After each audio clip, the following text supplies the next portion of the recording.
Good evening, everyone. Thank you for coming out with us tonight.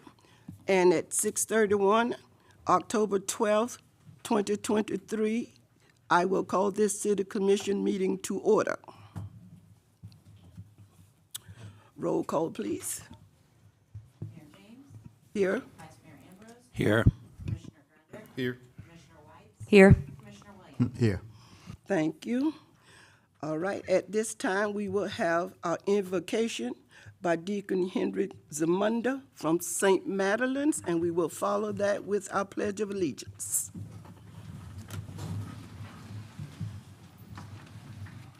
Thank you for asking me to pray with you this evening. Loving God and Father, we gather here this evening as servants who wish only to do your will by serving the citizens of High Springs. Lord, you know the needs and concerns of your people, and your Son, our Lord Jesus Christ, tells us to seek first the kingdom of God and its righteousness, and all the earthly things we need will be provided for. We ask you, Lord, to grant wisdom and knowledge to this body. May we always seek you, Lord, in the most helpless and vulnerable among us, the poor, the homeless, the marginalized, the elderly, and especially the unborn.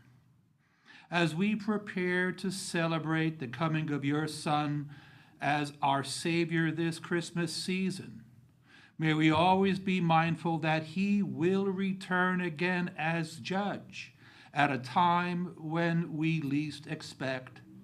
And so may we always keep our lamps full and our wicks trimmed, prepared for his return.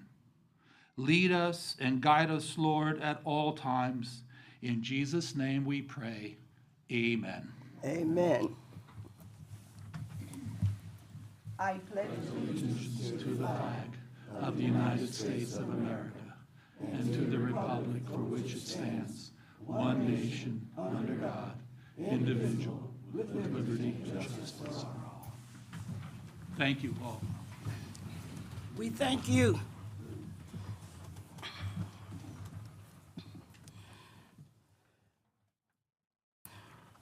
Okay, at this time, I'm going to ask for a motion to approve the agenda.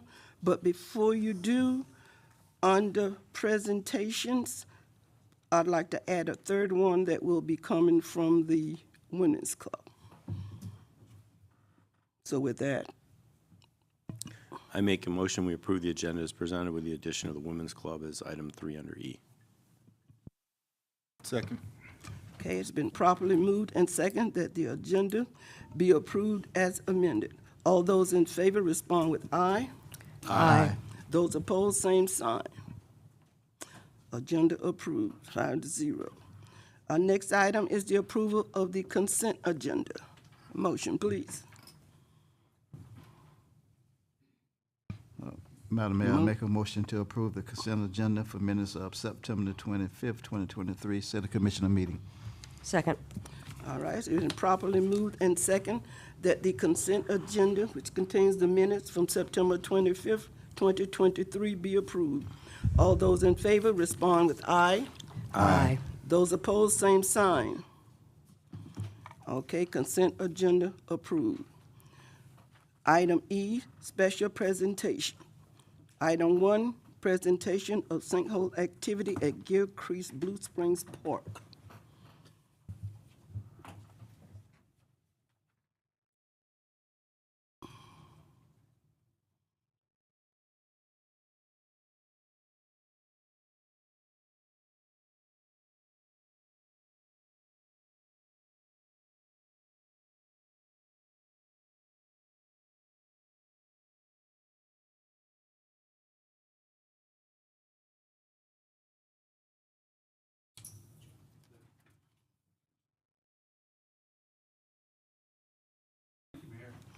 You're welcome. Members of the commission.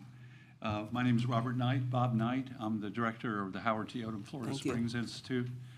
We are your neighbors here in town. We have the Florida Springs Welcome Center up on Main Street. Previously had the little building across the street, and they still haven't closed the window since we left.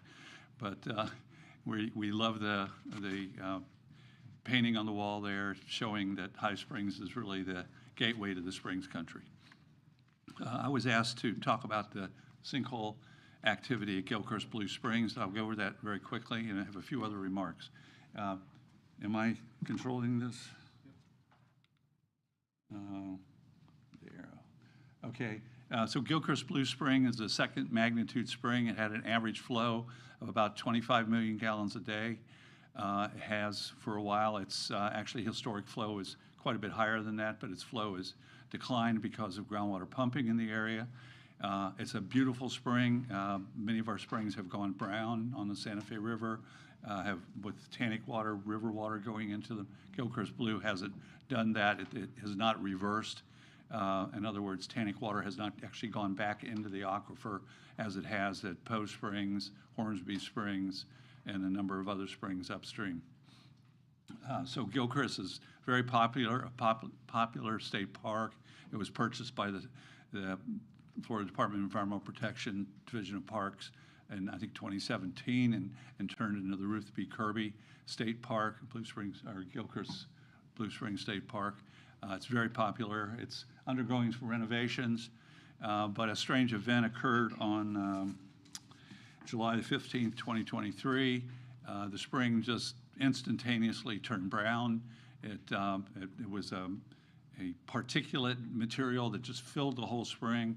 Water levels fell in the spring, maybe half a foot or so, and then over a period of 24 hours, the spring recovered and turned back blue again. It looked like the flow stopped for a moment as the water levels went down and then came back to normal. And we went out the next day, the Springs Institute did, as well as we met the Water Management District out there and measured the water quality, measured the flows, and just assessed if there was any effect on the health of the spring, which we determined there really wasn't. The water quality was the same. The flows were pretty much the same that we've been seeing.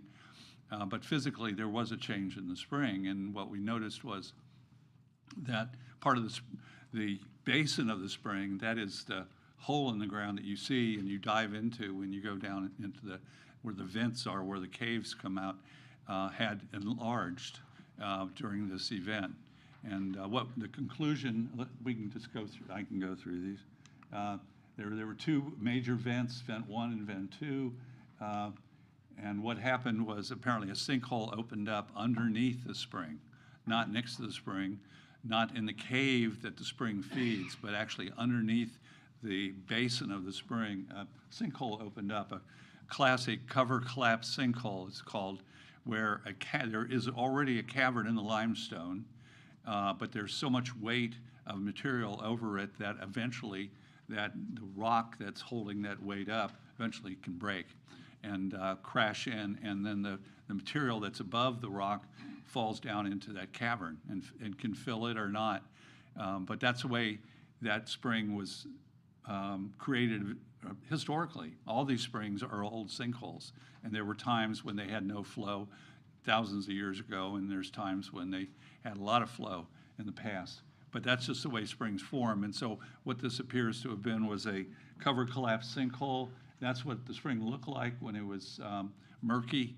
They immediately got everybody out of the water.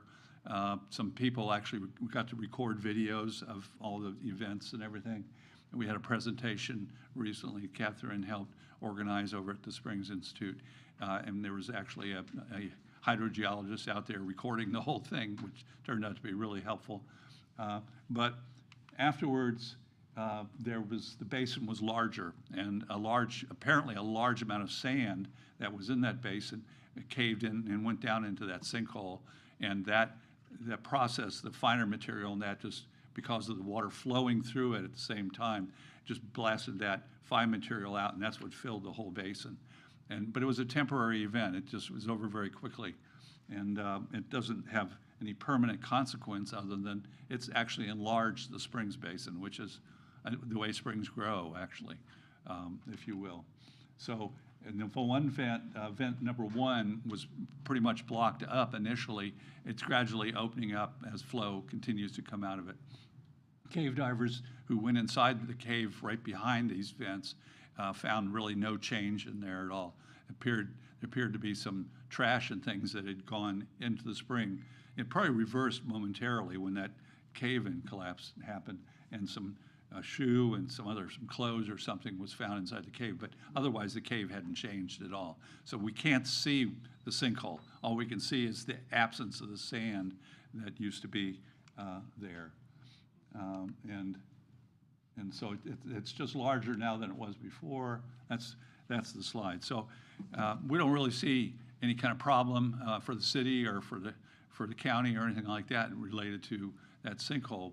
But what it does, if I may expostulate just a little bit, it does indicate that we do have a problem, that we should remember that we have a problem with groundwater pumping. We are pumping a lot of groundwater, about close to 4 billion gallons per day from the Florida aquifer. And that is actually, and even more than that, is permitted through existing permits. So the effect that has on the springs is that there is less water during periods of drought. The springs get all their water from rain, and so when we have less rain during periods of drought, the spring flows decline naturally, but they decline more now because of the groundwater pumping that we're doing. We're using the same water for our use, for our bottled water, for our baths, our washing our cars, that would come out of the spring otherwise. We're all using the Florida aquifer for our water. Everybody in North Florida it's about 95% of the people, about half the population of Florida is using the Florida aquifer for their water supply. And that includes irrigation too and things like that. So that's just something to remember. And I just call your attention to a resolution that this body adopted in June 2012. And it was a resolution 212H, requesting the protection of our area's ground and surface waters, requesting an annual report detailing the water quality in the Santa Fe River and springs, including an explicit schedule for returning nitrate concentrations. And that's the other thing. The water at Gilchrist Blue is some of the most polluted water in the Santa Fe River system in terms of nitrate. It's got concentrations that are, close to 100 times the natural concentrations, about 2.3, more than 10 times the natural concentration, which is really high. Nitrate is actually a poison in water if you drink it too much, and so that's not a good thing. And we are drinking it here in town, and calling for a moratorium on new consumptive use permits until they've done a minimum flow and level study.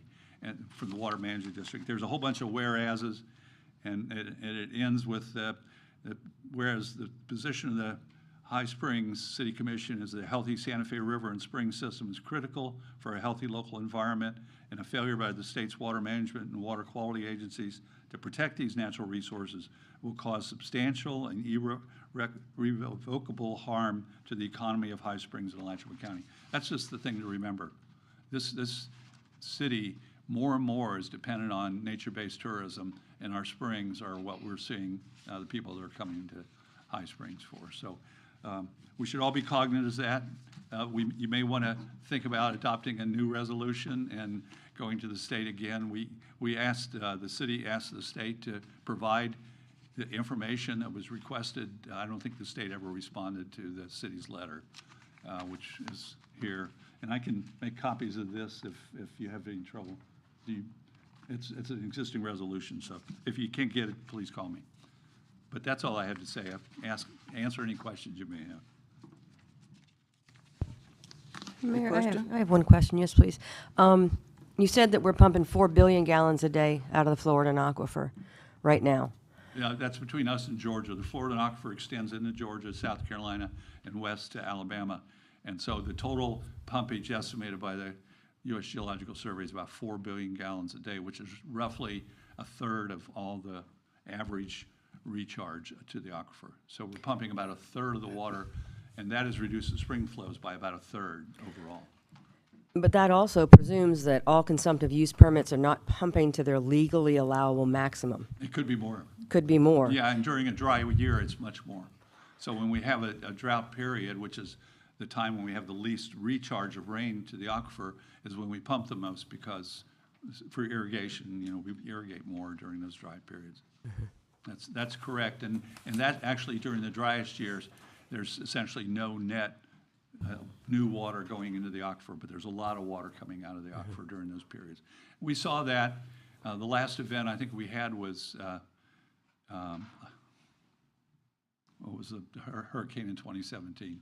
Irma. In Irma, the river levels had come down. All of a sudden, there was this incredible flood because of the rain that fell from Irma. And that backed water into several of the springs, which contaminated the drinking water supply for High Springs.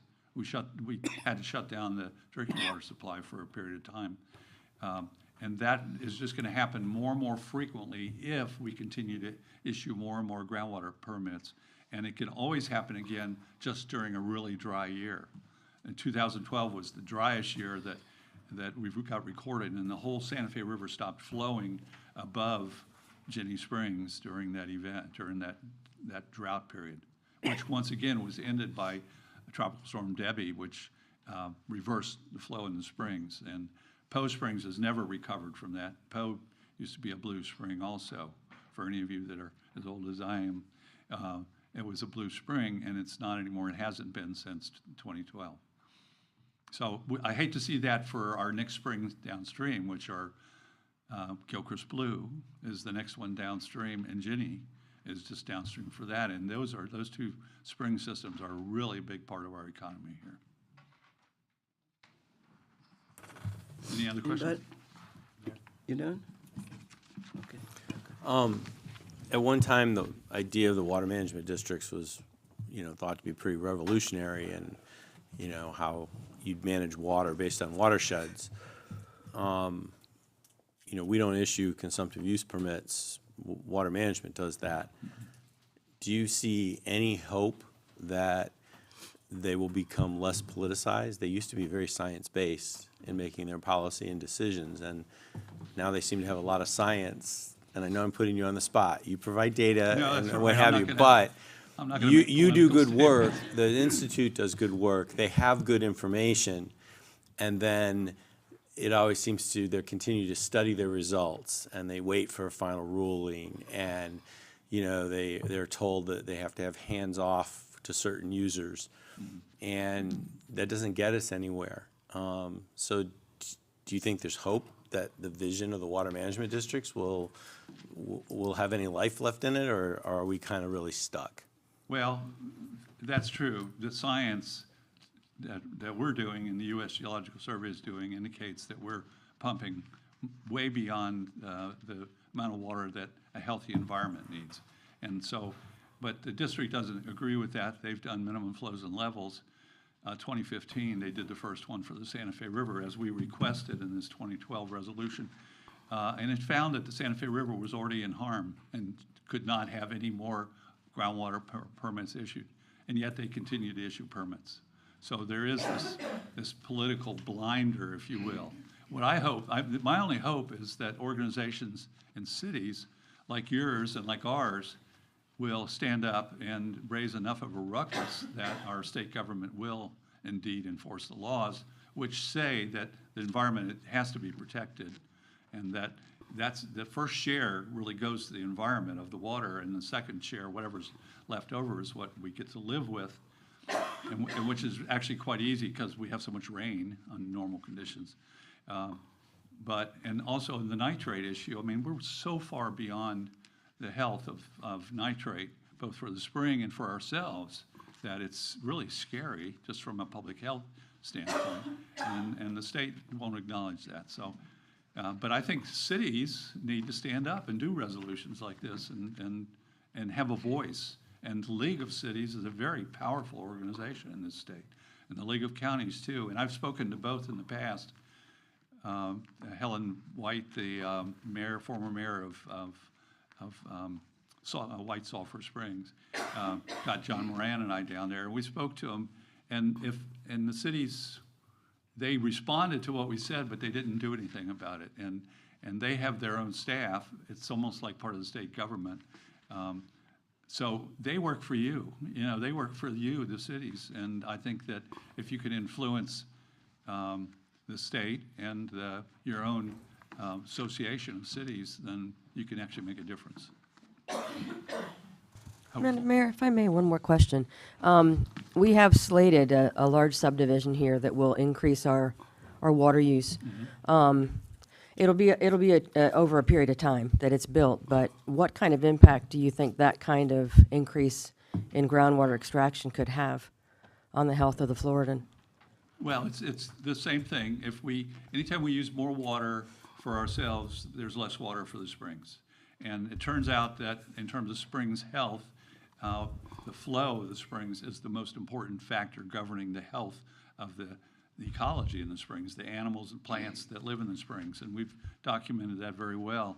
And so anytime you reduce the amount of flow, you have additional detrimental effect on the health of the springs. And ultimately, we don't see that, most of us don't see that until we see a spring go brown that was blue. And I hope, God forbid, that we see blue springs go brown. I mean, it hasn't happened yet, but in Irma, the river came up so high that it flooded brown water into Blue Springs. There was enough pressure in the aquifer, though, to keep the water from going down into the aquifer. We have no indication that the water actually backflowed into the spring during that event, but it did cover the spring. For a long period of time, it killed off all the vegetation in the spring. It's one of the things that dark water does. It cuts the light out, and so the plants all die. But that'll just happen for a longer time, and eventually, if we keep pumping more and more water and we get hit by a bad drought, Blue Springs will reverse. And that's certainly not something I want to see. Thank you. Thank you. Thank you. Thank you. Thank you so much. You bet.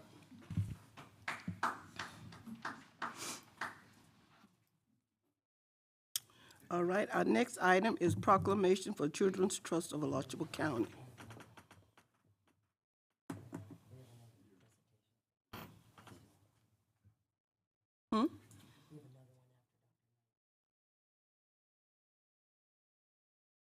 Okay.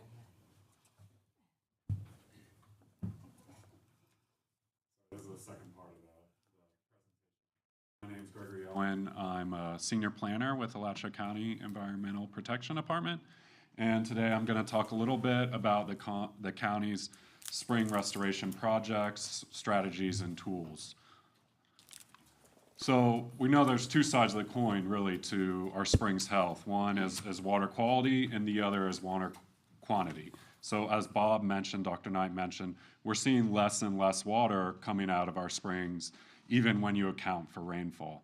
And we're also seeing the water quality change. So we're seeing increased nitrates, we're seeing decreased dissolved oxygen. And these two competing effects, they can actually synergize and create like even more issues for the springs. We also are really loving our springs to death. So we're seeing increased recreation, and that has an impact as everybody's feet walk on the plants, and we lose the iconic eelgrass that we like to see, and these springs are transitioned into ones covered by nuisance algae. And this is something we heard a lot about. So I want to start with a project that Alachua County did. We did 5 years of surveys of vegetation in springs, because for a long time we heard that we're losing our plants in our springs, but there wasn't really good documentation of our springs. So Alachua County did some work with Carson Environmental, and we did surveys down 11 to 13 different spring runs over 5 years, took photographs, documented all the plants that we saw. Since this is really, we're talking about Gilchrist Blue as one of them, I want to start here with Gilchrist Blue. This is one of our gems of the springs. You can see in 2017 here with that grass that we love to see. This was our first year we did it. Fortunately, we did, because in 2018 at the same location, this is what it looked like. And what happened there, Dr. Knight mentioned, we had Hurricane Irma. And when Hurricane Irma came, all the floodwaters from the river came into the spring run, extinguished that light as that tannic brown water came in. If we stopped there, that might have been the end of the story, but we continued to do our surveys, and we started to see a recovery at Gilchrist Blue. So we know that Blue is one of our more resilient springs, although the composition of the plants out there is changing. It's not as much of the grasses, and now we have some more pennywort and some other invasives and other plants can get in there. So one of the projects then that we wanted to do was, why don't we just go in and put plants in the springs, right? We need more plants for habitat, and let's just put them in. Alachua County is the owner of Poe Springs. This is a project that we did. We went in, actually that's me diving down to the bottom of the springs because we didn't want people to trample it. We know that flow and velocity has an effect on the growth of algae because it can slough off the algae on the plants. This is what we did. We put a lot of plants in there. About a week later, Poe still looked like this. So, and there's a hint as to what happened there. You can see the turtles in the foreground, right? There's a lot of hungry turtles out there. They ate our plants down. But that might not have been the only thing that caused the loss of the plants. Even if the turtles hadn't been there, we might have lost the plants. So what we wanted to do was set an experiment to figure out what makes a good restoration. And we took some variables. We wanted to take a look at common practices in springs restoration. So one of those being putting in plants, and another being removing algae, right? Dredging is something that we do a lot. We want to prep the site and get rid of that nuisance algae. And then we looked at other known factors for springs health. Dissolved oxygen, which has been considered a keystone determination of the state of the spring, as well as snails. So snails can act as grazers and control the spring. And we took all these variables, we created a little, basically like an experiment out at Hornsby Springs at Camp Kalakwa, just down the road. And we did this for a year-long project where we aerated some and we left some at background levels. At Hornsby, dissolved oxygen is really low. It's about 0.05 milligrams a liter, where Gilchrist Blue is between 1 and 4, and that's one of our healthier springs. We elevated it to 1.6, so right near Gilchrist Blue. And I don't want to get into all the grass. I have a whole presentation on this project, but I think this slide sums it up pretty good, because you can see there on the left, that is our background. That's the unaerated plot. This is after 340 days, completely covered in algae. We put 9 plants in each of these plots to begin with. There's about 3 or 4 there hanging on at the end of the experiment. And in the other plot, you can see the plants did really well. There's probably about 35 plants in there. They started flowering. There's actually some snail eggs. This is one that we put snails in. And we didn't just measure the growth of algae by looking at it. We also, you can see those tiles in there. So we randomly would select subsets from that mosaic, scrape them clean, and then measured the growth of algae that way. And we found a significant difference between those plots that were aerated and those that weren't. And then furthermore, we found that the plots that were aerated and had the snails had even less algal growth, where the plots that had snails and no aeration, those snails just died, so they had no effect at all. So, you know, even those small things can have big implications. The snails can act as a control on the growth of algae, and the snails rely on dissolved oxygen. Studies have shown that dissolved oxygen, DO, is one of these keystone drivers. It's one of the best predictors of if a spring is covered in algae or if it has the submerged aquatic vegetation. And it's not just in the springs that we're doing restoration. We also do restoration projects in the uplands. Here at Poe Springs, Alachua County has done a series of shoreline restoration. You can see there on the left a photo from 2005, and then we came in, we replanted this shoreline. You can see all the habitat that we created there.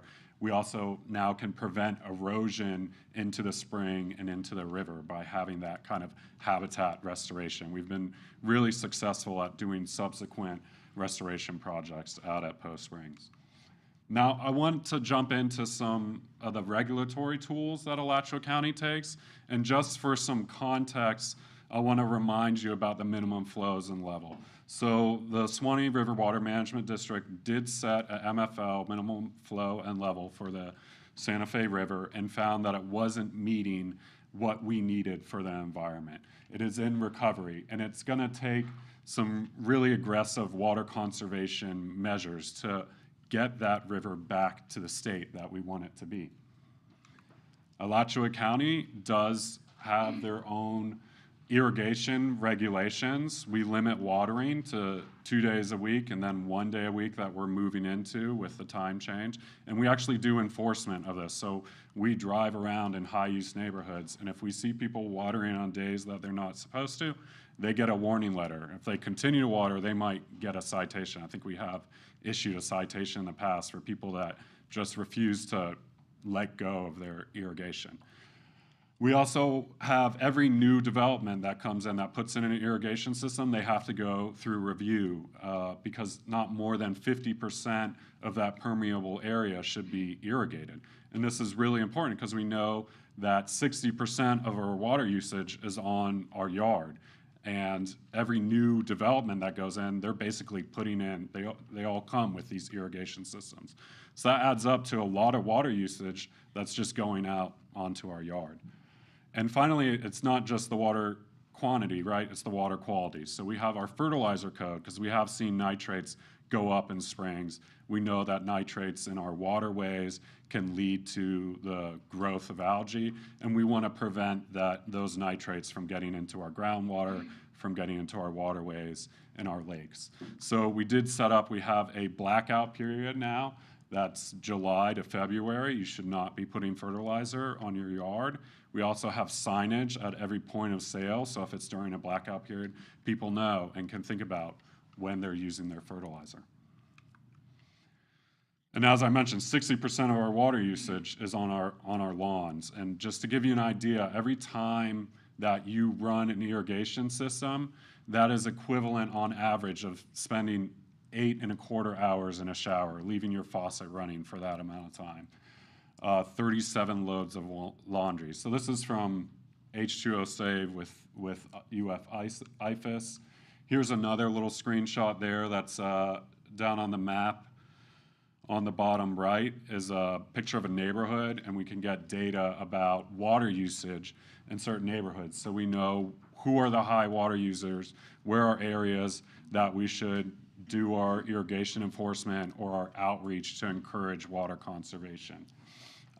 Utilities can take on a role in water conservation as well. They can set aggressive tiered structure for water usage. So as you're using more water, you're paying more after you go up a certain amount. And one concern with that is that somebody could just say, well, I'm not going to get my water from the utility then, I'll put in an irrigation well, which we want to prevent that happening. Utilities have a way that they can prevent it. If the service is available, you're required to hook up. You can't get an irrigation well. Alachua County is also offering rebate opportunities. So if you want to take out your irrigation system and you want to replace it with something more water-friendly, water conservation-friendly, there's rebates up to $2,000. We'll offer a 50% rebate for that kind of work. We also have a rebate for people within the Santa Fe River Basin for their septic systems. We know septic can lead to a lot of nutrients into our waterways. So people that want to upgrade their septic system to advanced treatment septic, this is another rebate that's available for them. And in conclusion, as Bob mentioned, this is really a problem that we're all a part of. We all rely on the Florida aquifer. The same water that we're watering our yard with is the same as the water that comes out of the springs. So every drop counts, and it's going to take all of us working together in order to get our springs, in order to get our Santa Fe River back into recovery. And also, like, our projects can be kind of unpredictable, like at Post Springs. Sometimes we think we know the answer, and we don't. So, you know, some things, a low-hanging fruit is that water usage. That's what I have. Here's my contact information. I think Stacy Greco, she's my supervisor. I think she's talking to you guys maybe next week. She might be able to answer any questions that I can't. She knows a lot more about the rebate programs. And finally, I just have a slide of Blue Springs, since I know that was the topic.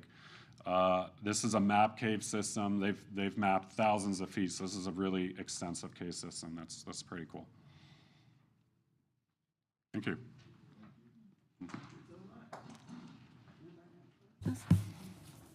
Madam Mayor, I have one question, and this is from me being at the presentation at the Springs, and I don't know if this was your presentation or someone else's, but you talked about Worthington Springs used to be quite a hot spot for people to take the train over from Jacksonville, and Worthington Springs is now dry. Is that correct?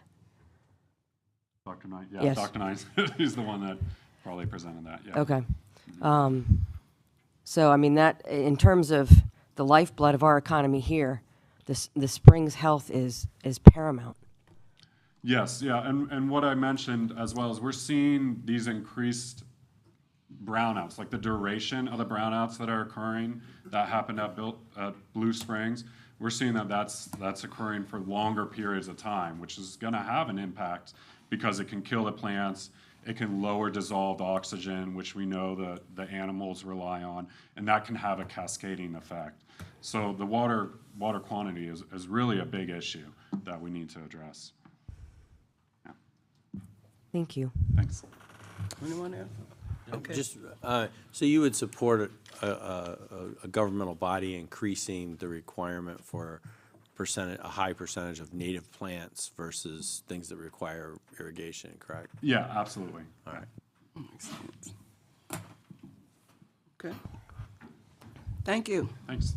Thank you guys so much. Madam Mayor, we have Dr. Knight right here in our backyard, and I think it would behoove us as a city to plug into Dr. Knight and all of the data he has going forward. All right. Madam Mayor, I got a question for you. Come up front.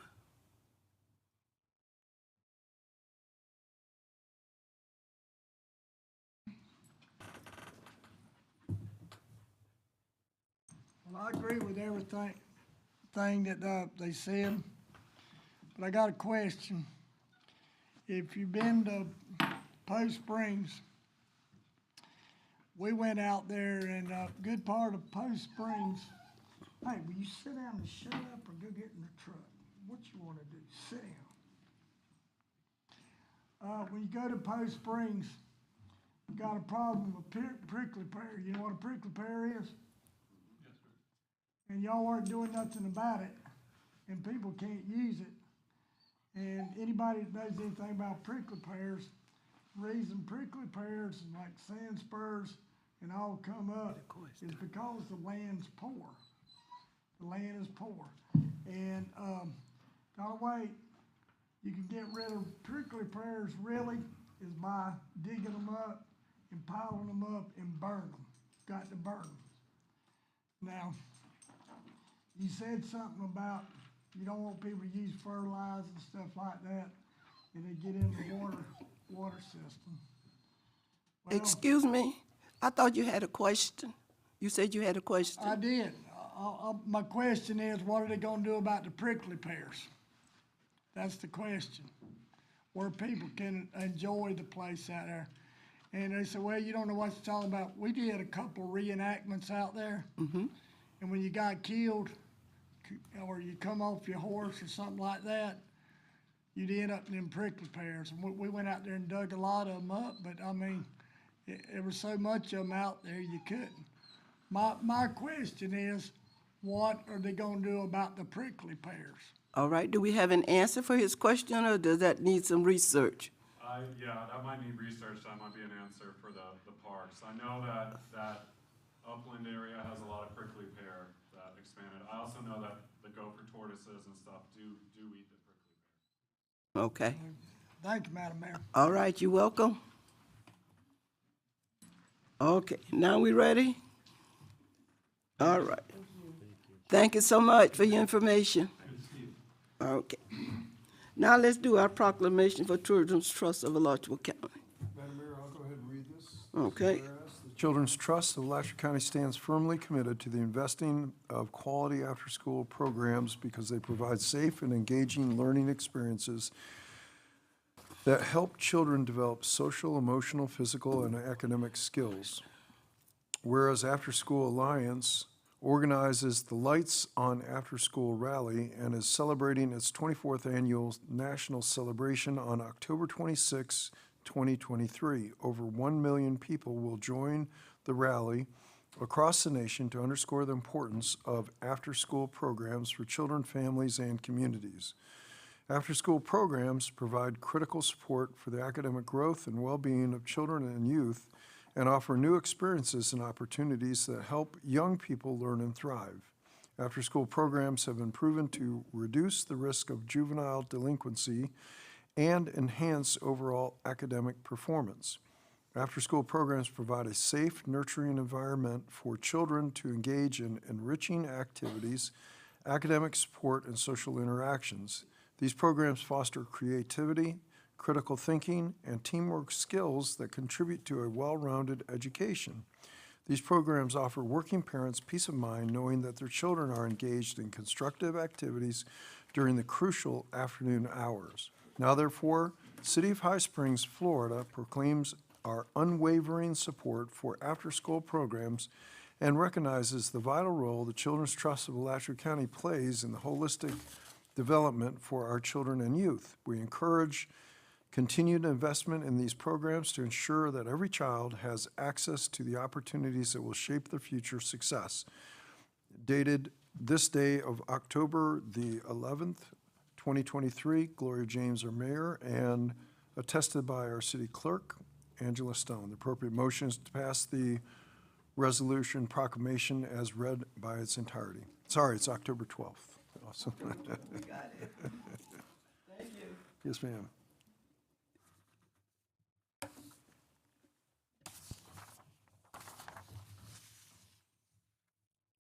Madam Mayor and Commissioners, I just want to say thank you for that proclamation.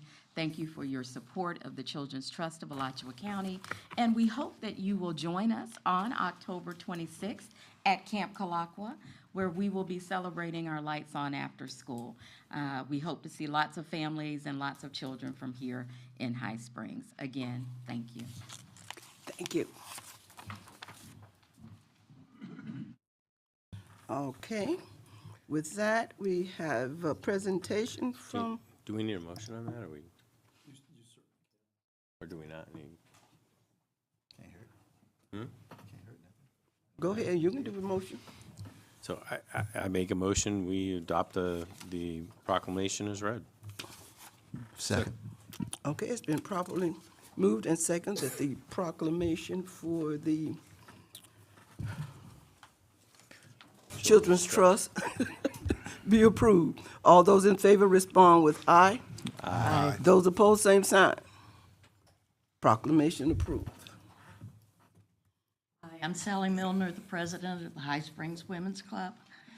And I just want to first of all thank the High Springs community for permitting our club to give back through their donations, through their things that they buy from us, the event tickets, and just the providing of general support.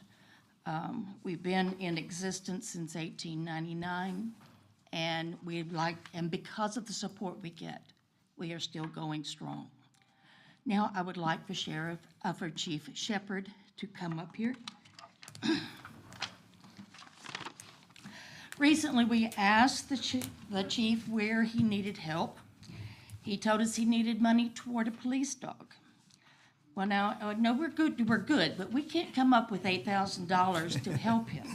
But as a start, we would like to make a donation of $550 toward that dog. Thank you.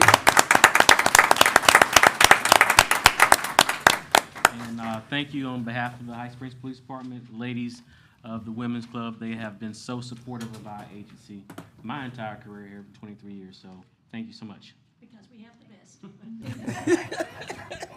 So don't you have another fundraiser coming up like in the next 24 hours? Tomorrow night, Oktoberfest at the brewery. Mm-hmm. Did you ask? Yeah, we'll be right there. All right, let's move on to our next item, which is unfinished business. Discuss,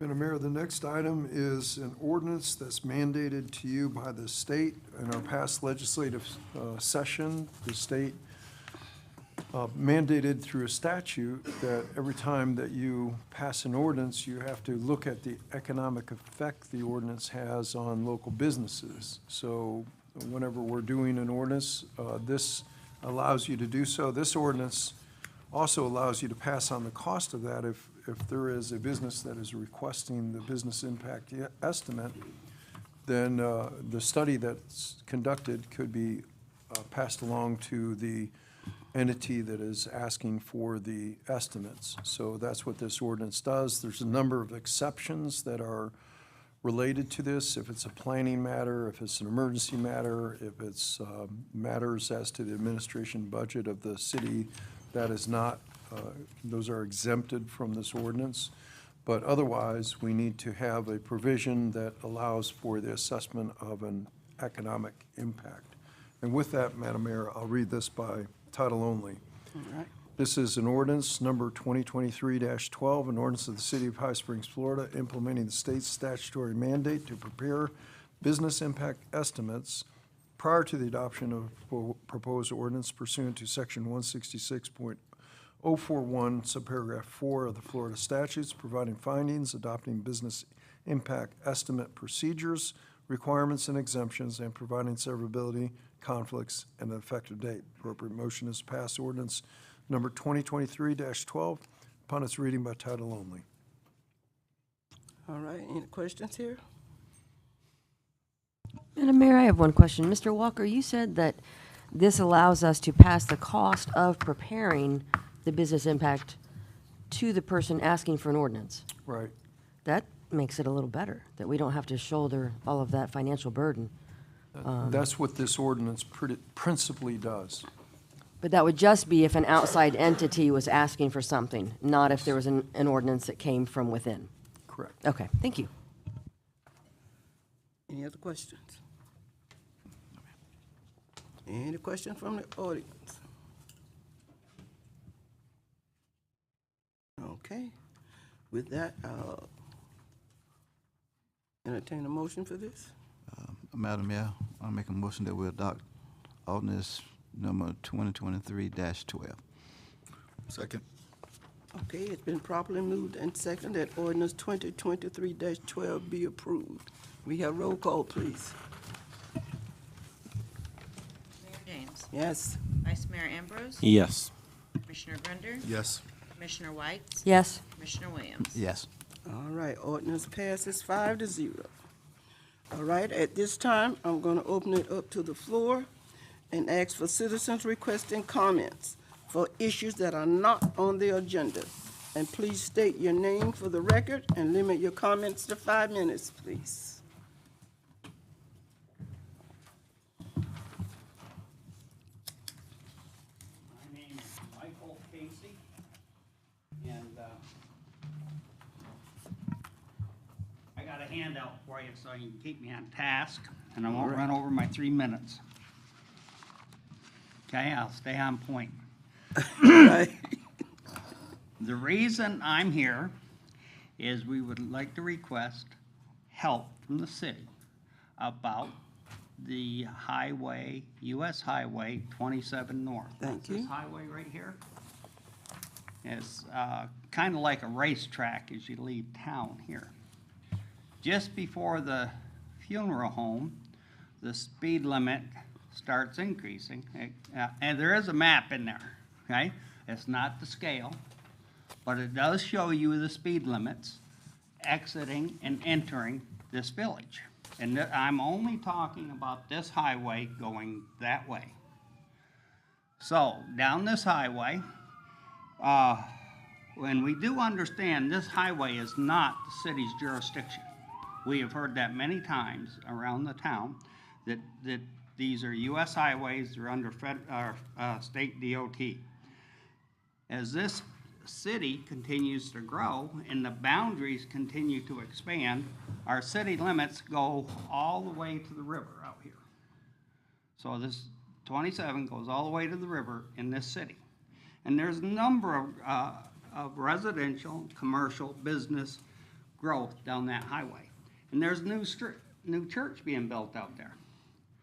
So where we live is River Glen. Okay? So as you go turn into River Glen, there is a turning lane. Now I bike out there once and twice every day. So this is a first-hand witness. There's cars go down through there and pass stop school buses on that turning lane. Okay? That happens AM and PM. There's no highway patrol down there. Okay? The speeding down through there, people will pass in the bike lane. Now there is a commissioner that used to have a business down there, and it's pretty tricky getting on and off that road. So if a car stops, also at River Glen, all of a sudden becomes a passing zone. So if a car slows up to turn, cars are turning into the left lane to pass, and people are trying to get out in the highway. So we have a lot of things going on down there. The speeds are excessive. There's no control. I witnessed in front of the funeral home 2 weekends ago, riding my bike. This is a weekend.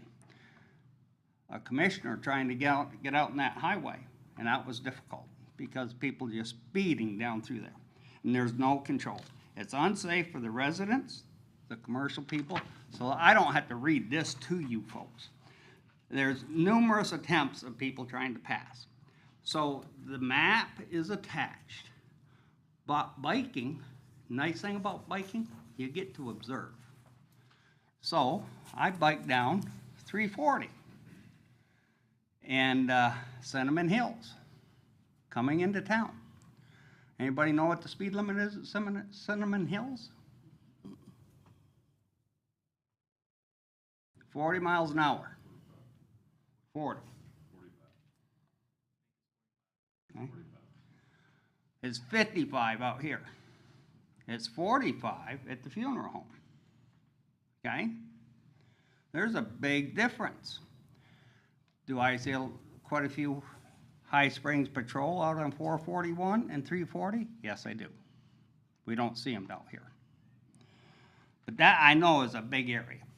Now, what we understand is, from watching the commissioner meetings, you're in negotiation with DOT about some of the rules around here. Now, this has nothing to do with reporting accidents. This has nothing to do with that, okay? This road is becoming unsafe, and maybe we could get them just to change some signs, okay? So as you start down through here, the other thing is, you folks have been blistered by new vehicles. You've been unmercifully used. We got used vehicles sitting out here. Take a used police car and put it down the street. Turn on the lights.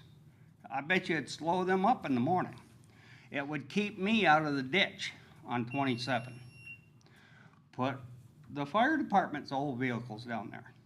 Just try to do something, okay? Thank you. Thank you.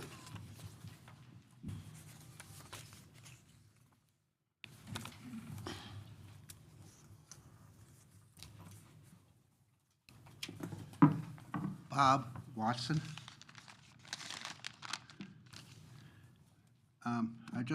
I'm not asking for an answer tonight, but it was kind of upsetting when I got news yesterday about something we wanted to do for the community called Christmas in High Springs. And we had meetings with the CIA director, and we were assured it was a great idea. I have not spoken directly to Bruce, but I was informed by the CIA director that he supported, thought it was great. I was also informed the city manager thought it was a great idea. After meeting for several hours, I was told by the CIA director we should probably submit a special permit. I said, okay. We tried to get one before, but we were told we were too early to come back. So we did. So about 3 months in advance at that time, which I don't know there's a rule, you have to have it so many months ahead of fence. I haven't seen anything, I'm just saying there isn't. If there is, I'd like to know for future. So after speaking with Amy, and that we were insured, and that they thought it was a good idea to do this Christmas night. We also ensured that there is no cost to the city CRA. It was all paid for us citizens, period,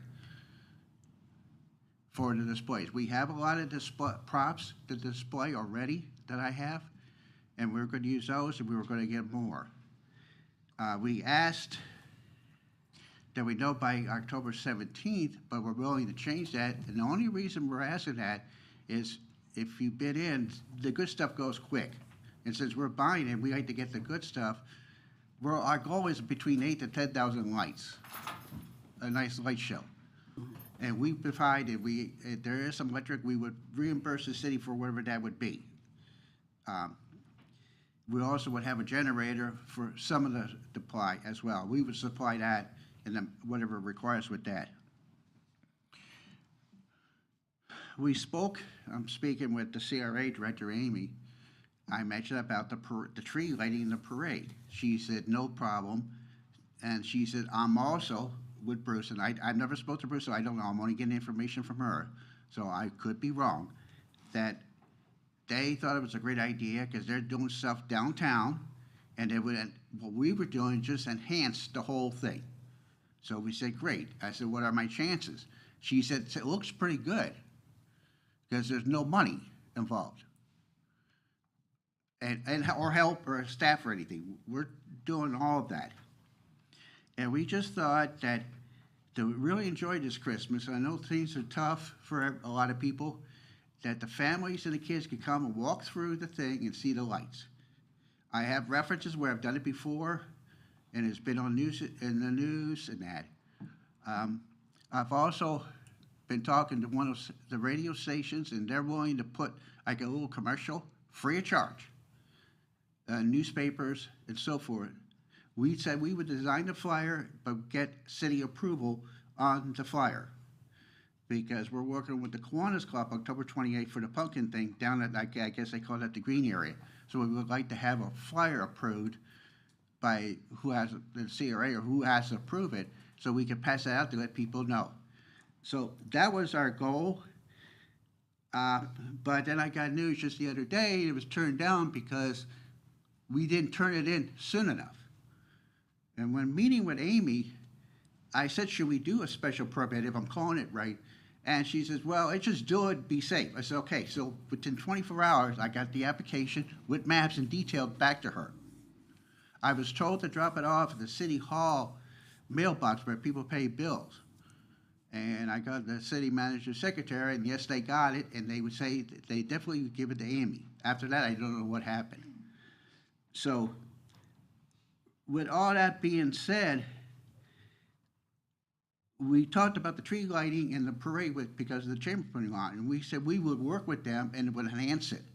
And that we would not have a Santa Claus because we know that's what they do, and that we may have something like the Grinch wouldn't go inside, and that. And I heard through the grapevine that they may do the chamber may do something about the Polar Express. So I've done that for 8 years. So we wouldn't do anything like that to go against whatever they're doing. And when we went to measure the green area, I guess some people saw us, you know how this town is, and talk, and things start.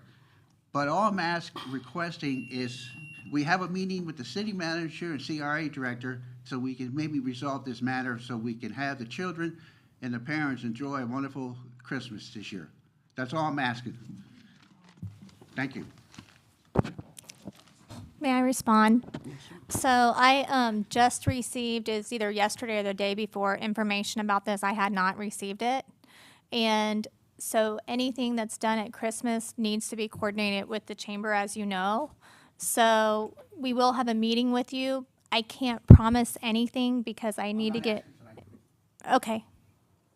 I was not aware, Right. I have to go to the right people, and the only person I was really communicating with Amy, and I was never informed that we had to coordinate with the chamber we're willing to work with the chamber. Like I said, we wouldn't do a Santa or anything. We wouldn't do Polar Express. So we're just doing this for the community. We're talking 8 to 10,000 lights, be a nice light show for the month of December. You got the dates on the application. And again, I want to make it very clear, no funds from the CRA or the city. Cost you zero, nothing. We were coming up with it. You want to know how much? I'm not going to tell you until after, because things spread wrong. So This sounds like something that can be Right, I just need to very get, quickly dealt with. I think this is something we can get on okay, board I with. need to get more appreciate we can have that information. meeting. That's all Yeah. we're asking. Yeah, So- I think this is some, I think it sounds like there was just a miscommunication, maybe some information got lost in the translation, but appreciate this it, sounds sir. like something that can be fixed. Thank you. Yeah, 'cause that sounds like a great thing you're We doing, would so. love to do it. We'd love, I mean, we love all that stuff. We'd love for you to work with the chamber and everybody else. I mean, We we'd like got a for lot that of to stuff on happen. hold that we just haven't got until we got the okay. Yeah, can we Okay. so I. set up- get so him something we- concrete? Yeah, we have a process and unfortunately, it should have gotten to my desk sooner because I won't go all through it, but we know what you want. If you can just let me call you on Monday, then we will talk, and I need to get the whole committee that deals with special events together, and I do need to communicate with the chamber and find out a little more, because the application, some of the locations was on CSX property, and we do need to know more. You filled out the application very well, but again, I'll call you on Monday. Well, that location we were given by the CRA director where to do it. Right, I understand, and I need to talk to her. She was out the last 2 days. Because it's Sounds 36 like they're feet, gonna- 36 feet wide, 650 feet long. And there's 8 small trees, a couple of big ones. We were going to decorate all that. So Yeah. that's only because we were told to do. We didn't come in and say, hey, this is what we're doing. You tell us and we'll follow suit. And we'll work with anybody we have to work with. I think this is something that could be doable. I don't think any of us would go against that. I'm not a Grinch, I say. We're just a bunch of citizens want to, tough times and just have a great light show the month of December on the weekends. Yeah, sounds And we great. would monitor it, we would have our own people monitor it and so forth that's required. Yeah, absolutely. I mean, it sounds awesome. So I mean, I think that, And I have references in the past what I've done. perfect. Everybody went to 2019, the High Springs Lions Club Polar Express thing. Okay, well, the city manager said that she will get with you next week and see where you go That from was here. Monday? But- Monday. Ma'am? You Yes, said- I'll call, you have my number, so, I mean, you can. No, I got the hurricane. Yeah, I got wiped out. Oh, okay, all right, well, I have your number, so. Yeah, so it's on the Okay. application as well. Okay. Thank All you, right. Mayor. I appreciate your time. Thank you. All right, is there anyone else?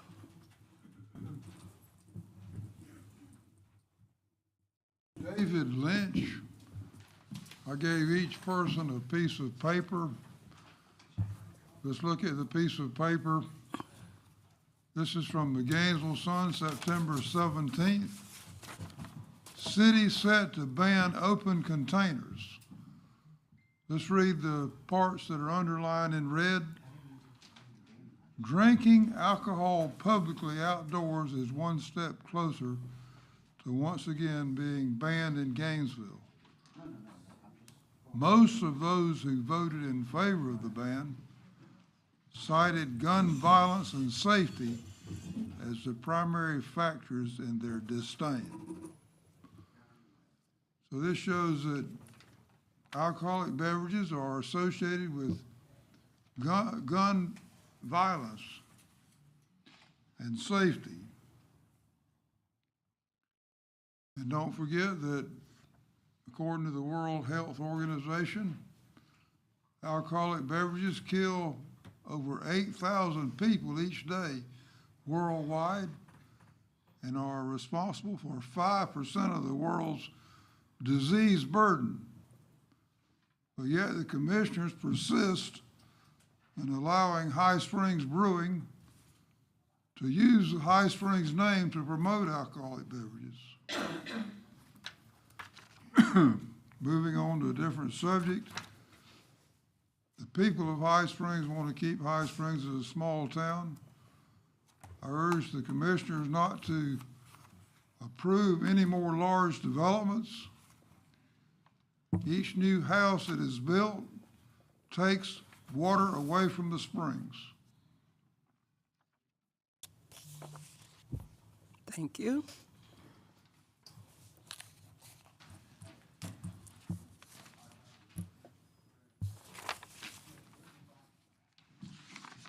Well, getting back to, this is my opinion, and I believe everybody up there is doing a fine job.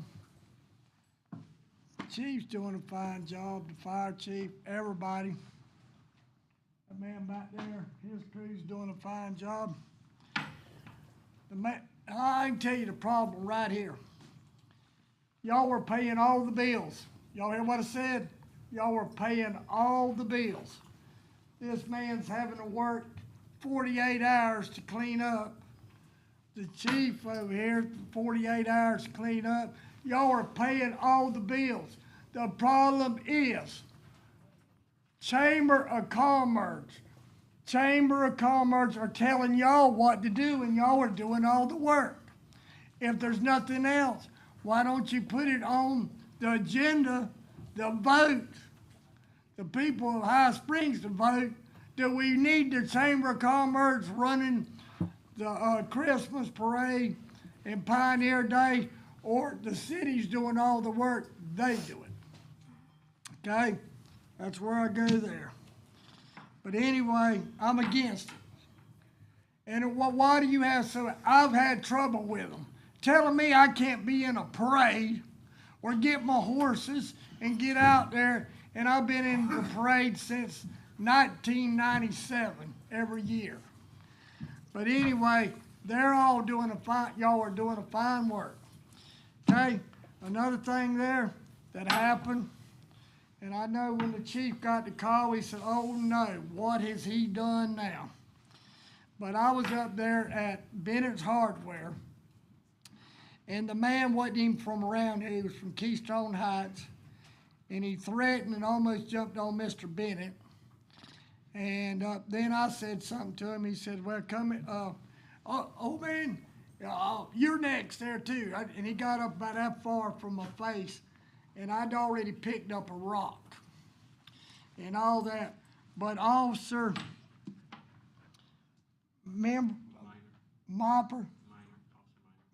Officer Minor, Damper, and Prescott did a fine job, can handle it. The chief did a fine job, and they resolved everything.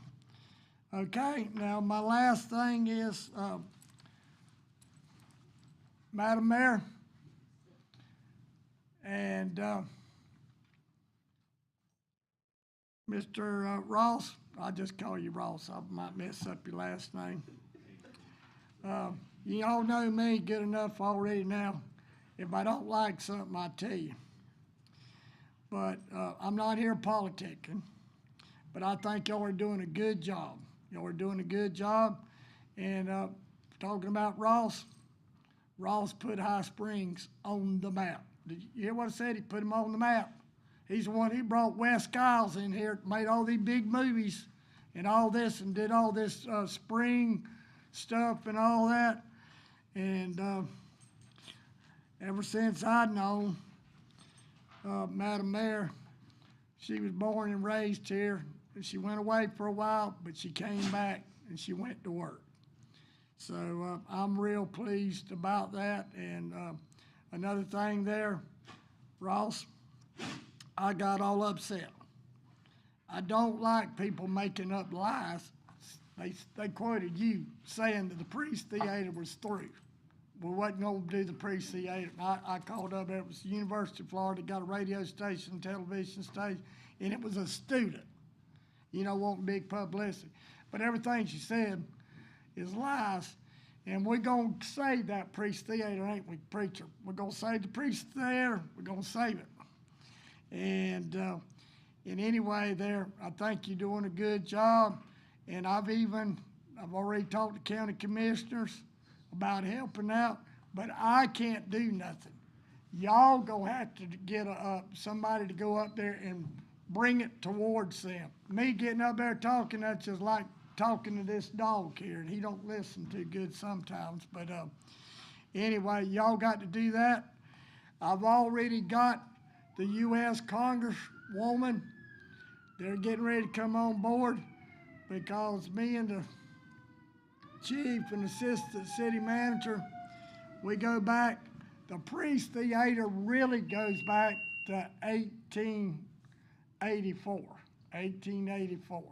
So that's where you can get the federal government. Y'all doing a good job, and I appreciate it. But remember there when I leave, it's not y'all the problem, it's the Chamber of Commerce. God bless y'all, and y'all have a good day. Response here. All right, then we're gonna move along to new business.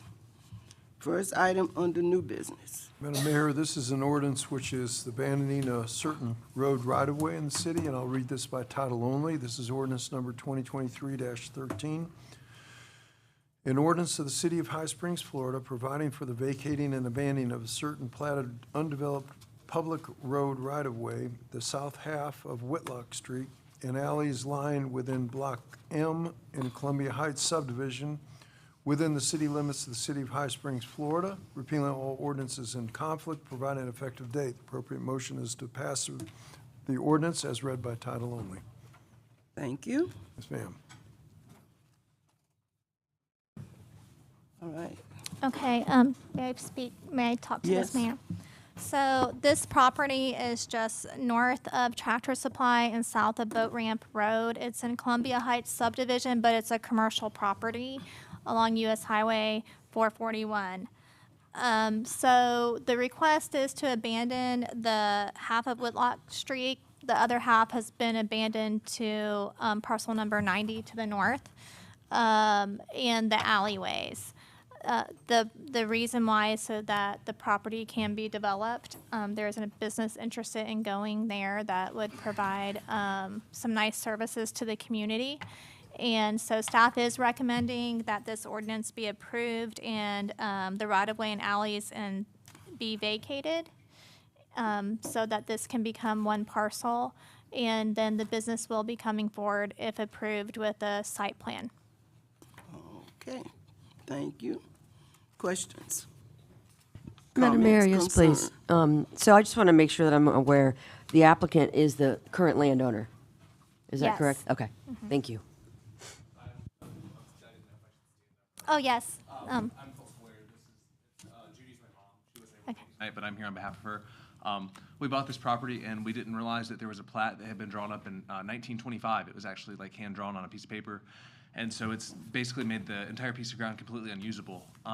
There were some alleys and roadways that ran through it. And then the top half of Whitlock has already been vacated to the property owners to the north of it. So really on the bottom half, there's nothing. It's like from what I understand, it's like 4 feet wide. It's not even big enough to be right away. So we had a surveyor come out and is prepared to replat the entire thing and make it one clean usable thing, and it'll be good for us because we can use it for the business that we want to put there, and it will also make it easier for the city because it will consolidate the entire lot into one lot as opposed to being two to make it'll, from what I understand, it will clean up the way that the tax ID is written on the piece of property, so it will save time for you guys on the administrative side of it also, but thank you for your time. That's kind of what I know. Thank you. What business do you guys want to put there? Oh, they don't want to say yet? Yeah, Is it just- secret? Is it secret? Secret If business? you I like wanna secrets. answer, don't. That's I all like right. secret businesses. That's all right. You don't have to disclose that. You don't have to. Man, now I really want to tell you, but I don't feel like I can. All right. I have one question. When you bought this property, I'm assuming that an environmental site assessment was done and there were no issues with the ESA, because I know that the Tractor Supply property had some issues and they were only able to develop some part of it. But this one, I wouldn't think has any issues. No, ma'am, that's Okay. not part of the original truck stop. It was Okay, all okay, okay. South or east of that location. Okay. Yeah, we've had pretty extensive ground drilling done as far as like soil samples Soil and things boring, go. uh-huh, Yes, mhm, ma'am. Pretty much everything has come off as with no issues. It's just sandy soil. There haven't been any sinkholes. We haven't come across anything that's been. I was more concerned with petroleum-type products, but you're Oh. probably not. You don't have them there because it wasn't part of the old truck stop. That's good. That Oh, makes okay. sense. Thank you. All right. My name's Colt Sawyer. I don't know if I introduced myself or not. I'm sorry. You did, you Okay. said that. Yes, you did. All right. Any questions from the audience? Okay, I make a motion, we approve ordinance 2023-13, vacating and abandoning the right-of-ways for this parcel of land. I'm sure we're going to see a lot more of these things coming our way as the community sees more demand for different businesses. I second that. all right, it has been properly moved and seconded that ordinance 2023-13 be approved. Roll call, please. Vice Mayor Ambrose. Yes. Commissioner Grunder. Yes. Commissioner White. Yes. Commissioner Williams. Yes. Mayor James. Yes. Thank you so All much. I right, appreciate your ordinance time. approved 5-0. Tell your mom you did a good job. Thank you. By secret businessman. Number 2, discuss, consider, and act on an agreement with Duke Energy to place 2 electric vehicle charging stations in the city. Mayor, so Yes, this is an agreement with Duke Energy. It's basically to participate in a program for electrical vehicle supply equipment charging stations. They would like to start with 2 in the city. Some locations have been discussed, but there is not an exact location decided upon. And so if the commission approves this agreement, and they decide to move forward, then we will discuss potential locations with you, so you can be happy where that is chosen. The agreement is based for 10 years and with an extension period. It has a 30-day out if either party wants out. The cost to the city would be that the depreciated value of the charging station, if we decide to get out, we would have to pay for that for any of the charging stations. We would not get any compensation for the parking spaces that they were at. The benefit to the city is that there would be more charging stations in the community, as well as we would get the franchise fees off of the electricity. We talked to Extreme Exposure regarding how their charging station was doing. They are getting around 1 user per day. It's being used around an hour and 12 minutes. But at the same time, it just was placed there. And so not everyone knows it's there yet. I don't know if Bruce wants to add anything else because he talked to Duke. Yeah, so several weeks back, Duke has this program. This would go on city property. The one location they've looked at, or the primary location they'd like to put it at, is here at City Hall. They'd like to do out by the caboose back here, utilize those 2 back parking spots. They have some other areas they've been looking at as well, but that is the primary area where they would like to do it. There is no out-of-pocket expense for us. It's just basically an agreement that they can use our property. Any damages are addressed in the contract. If they have any damage to our property or anything along those lines, they will fix it as part of the contract. Any damages to the stations, we're not responsible for. We just are responsible for notifying Duke, and they will come out and take care of any damages that are done.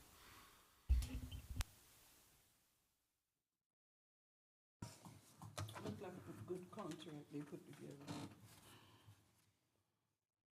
And there's not a lot of room for negotiation with the contract since all the cities participating are getting the same contract. Yeah. Okay, very good. All right, any other questions here? Yes, please, Madam Mayor. Ashley answered the one question I had. We have 1 space right now, and it's being used an average of 1 hour and 12 minutes per day. Chief Shepherd, is that a ticketable space? If people who park in that location that are not an electric vehicle, will they be issued a citation?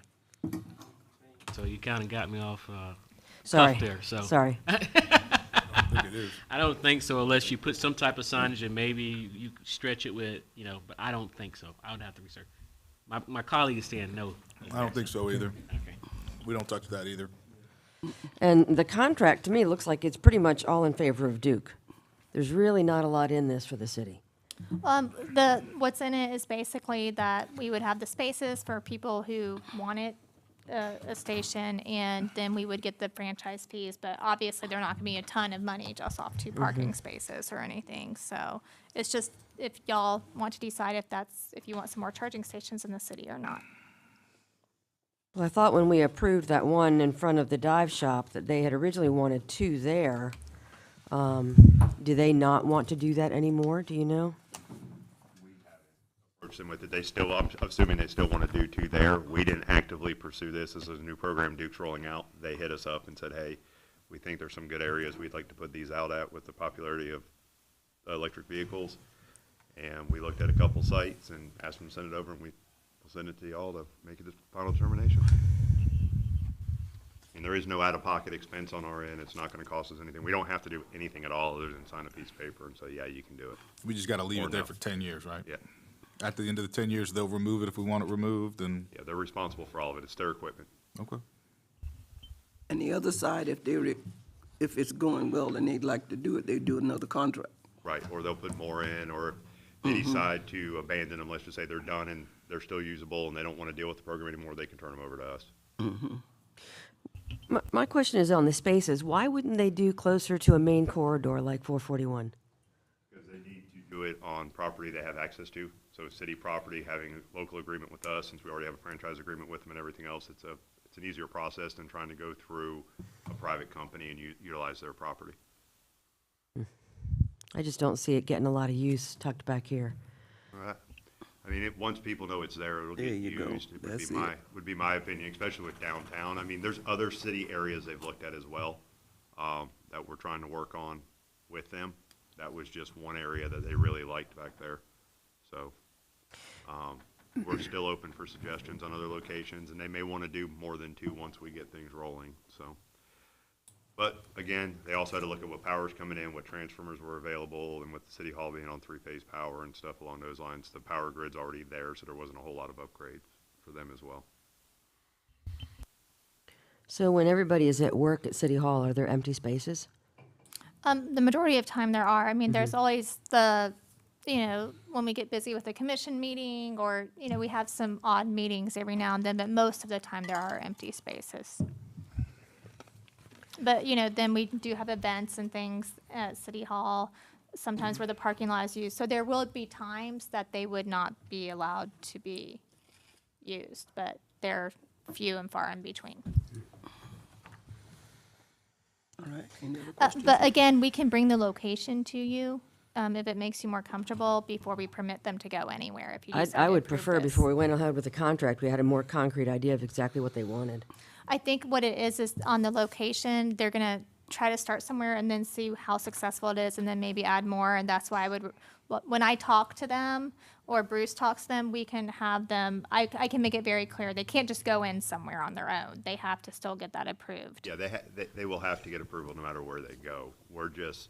What they were looking at is basically 27 corridor. So 27 corridor, we're right off of 27 corridor. On Google Maps, it'll show there's charging stations here. Their thought was, hey, we can park two spots, they can park a couple cars there, walk downtown, get some food, their cars will be charged, and then go again. So they're looking at some of the state roads. There's some criteria they have. So that was one of the areas they've talked about over by the Civic Center, possibly off of 441, looking at doing a couple spots by the park over there, some different areas like that. But they were really looking at that 27 corridor. They even looked at like some of the property by the library, which we don't own, but like the fire station, which we don't have enough parking there as it is. So that wasn't really a viable spot. So we looked at doing it up front here, but then there's a handicap spot and some different things. So that was why they kind of said, let's look at the caboose area. They felt like it would be less disruptive to the day-to-day operations at City Hall. And then on the weekends, it would be really available for people downtown and traveling. I mean, I guess with the current one we have, if we were using it 8 hours a day, 7 days a week, it would seem to me that there's quite a bit of demand. And I'm just not seeing the demand being there. What do you think it hurts, though, putting it there? I mean, what is it? I'm just trying to get your thought process on it. Well, I'm concerned with people getting into disagreements about, you can't park your truck there, I need to park my Tesla. Or, people, and I can tell you that from my day job perspective, the number of Tesla chargers we're putting into homes in Alachua County is off the charts. So the business model, at least for us right now, is people are getting Tesla chargers put in their homes. It takes almost 2 weeks just to get a permit. They're doing so many. Jesus. So, And this is a quick charger though, isn't it? They're talking about it being how I think fast it's a would quick the charge charger. be? Yeah. It's quick charge, I think. What does that mean though, quick? Because I don't know what that I is. learned Well, so Less than an hour. Yeah, so that one is slow over there, It is. very slow. And there's a difference between Tesla and this. Tesla's all its own. I always thought they was the same too, but they're not. Tesla is Yeah. Tesla. These will charge Fords, Chevrolets, those type. Tesla just charge. Tesla Tesla. only charge Tesla. Yeah, I shouldn't have specified Tesla, but that's a lot of what we do. We're doing a lot of regular charging too, but, Well, I'm just thinking, the market for this thing isn't our residents. The market for this thing is people who are traveling, and we have a tourist-based economy in so many ways. So, you know, you're not gonna see them out 340, and you're not gonna see the same density in Gilchrist County and South Columbia County, but man, if you can make it to High Springs, you know, it's stop and shop kind of thing to go ahead and fill up. And To open up, yeah, so- to open up our area. I mean, I drive by the Hitchcocks on Yeah. the regular, and there is always There's cars. always parked cars there's there, and sure they're is. And I go going back by there into 2, 3 the in the businesses morning. there in the plaza. Yeah, when I'm even coming home at 2, 3 in the morning, and there's still vehicles still parked out there. there. They pull off the interstate and go. I understand, I completely get the, you know, we don't want to run into some of those issues, but I almost think it's a kind of a great spot to kind of get it out of the way, but then they'll kind of know about it, not everybody else. Well, in the cars, it's gonna tell you where the next station is. Right. Yeah, so. My truck doesn't do that. Well, It's a neither- 96 though. So. Neither do mine. It doesn't tell me, it doesn't tell me much though. Other than the gas light, that's about it. It's here. It's, Yeah. And they only asking for two. It's not like they asking for an overabundance of them. They're just asking for two. Right, and it was just a chance to enhance at no cost. Yeah, exactly. Yeah, that's the benefit is if, I mean, they're gonna take care of everything and the maintenance and everything's Yes. done by them, right? well, I mean, if the people working in City Hall every day, I'd rather, Christy, what do you think? It's not gonna take away a spot. If everybody who has to get a spot here is good, then that's who I'm worried, that's who I'm thinking about, because, you know, I can always find a spot, but I only come in once in a while. You guys are here all the time. So if it's not gonna impact you guys negatively. Okay. Audience questions? No? Okay, commissioners. I make a motion, we accept it and put the spots in, allow them to sign the contract. Second. Okay, it's been properly moved and seconded. The agreement with Duke Energy be approved. All those in favor respond with aye. Aye. Those opposed, same sign. Okay, carries 5-0. Item number 3, discuss, consider, and act on an agreement with Red Speed for speed photo enforcement in the school zone. Good afternoon, Madam Mayor and Commission. Yes. Had previous conversations, I believe, in August about Red Speed, a provider for safety in our school zone. And so that's the purpose of this topic today. And this is only an informational topic. It's not an action item. It's for this gentleman to give us some information and for you to give us some consensus. But our agency is all about safety, and especially in our school zone. So if you ride through our school zone in the morning and in the afternoon, you'll see our patrol officers out there consistently or routinely every day. And so they're there to try to deter and prevent speeders, and they're constantly stopping them. And so our agency wants to be proactive and continue that. And so this gentleman here has come to visit us, and I'll let him speak, and I'll take any questions afterwards. Chief, thank you. Thank you so much. Mayor, council, my name's Randall Rhymes. I'm Senior Operations Manager for Red Speed. Typically work the Georgia area, moving further down into Florida since the law was passed just a few months ago. So what I'd like to do is just play you a video. It's very informational. Hopefully we'll answer most of your questions, and I'll speak afterwards. In 3 decades, speeding has been involved in approximately 1/2 of all motor vehicle fatalities. Speeding endangers not only the life of the speeder, but all the people on the road around them. Florida is the most dangerous state for pedestrians. To address this, the Florida legislature passed a bipartisan law, HB 657, to stop egregious speeding in school zones. It's a statewide law. Speed may be enforced only when school is in session and a half hour before classes start, during, and a half hour after school ends. Cameras can only be placed in designated school zones. Violations are issued for speeds exceeding posted speed limit by 10 miles per hour, and signs must be posted prior to the camera location. The municipality or county must conduct a public awareness campaign and issue warning for a period of 30 days prior to commencing enforcement.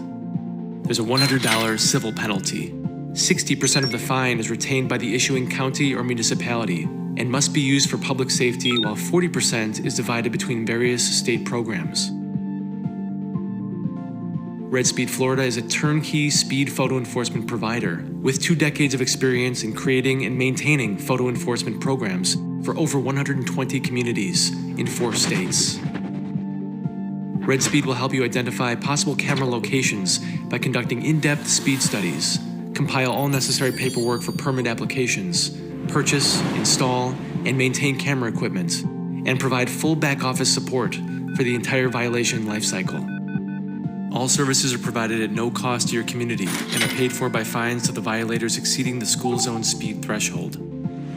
Red Speed speed cameras can not only enforce speed, but also provide your police department with invaluable video and license plate recognition capability used for purposes of determining criminal or civil liability for incidents captured by the speed detection system, incidental to the permissible use of the speed detection system.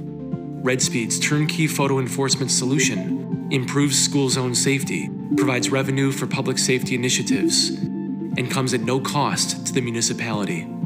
Based on customer needs and enforcement location, Red Speed uses either a 3D tracking radar or lane-specific LiDAR, an above-ground non-invasive detection method with lane-specific identification and speed triggers that record accurate speeds within plus or minus 1 mile per hour. Our camera is powerful enough to simultaneously track 350 objects in its field of view. In addition to issuing speed violations, comprehensive speed statistics are compiled by the system and can help clients determine if there is a need for additional enforcement. The system performs a daily startup calibration check and will start enforcement only after all checks are passed successfully. Red Speed's speed cameras work in all weather conditions and can be configured to work simultaneously with video and automatic license plate recognition. Video. The Red Speed system provides a video archive that can be used for incidental criminal and civil enforcement, real-time video streaming, and 45-day video access via any device consistent with state law for determining civil or criminal liability for events captured incidental to enforcement. Authorized users can access HD video from any of the overview and lane-specific video camera streams, define the time of interest, and download the video clips directly on their device. Recorded video or photographs collected as part of a speed detection system in a school zone may only be used to document violations of SS 316.1895 and 316.183, and for purposes of determining criminal or civil liability for incidents captured by the speed detection system, incidental to the permissible use of the speed detection system. Lane-specific video cameras are zoomed in to provide clear identification of vehicle features, color, make, model, and license plate images for all lanes of enforcement. Combination of overview video and lane-specific video allows for crime investigators to not only trace a vehicle through the intersection, but also read its plate. License plate recognition. The license plate recognition module is a real-time license plate identification system with a centralized plate archive across all LPR-enabled cameras that works simultaneously with the speed enforcement system. LPR leverages existing camera photo enforcement hardware and scans all vehicle plates that pass by the lane-specific video camera's field of view. LPR supports real-time Amber Alert functionality with text or email notifications to individual or groups of authorized recipients. LPR can import existing state and federal hot lists, generate custom hot lists, and export plate archive databases to third-party applications already in use by the customer.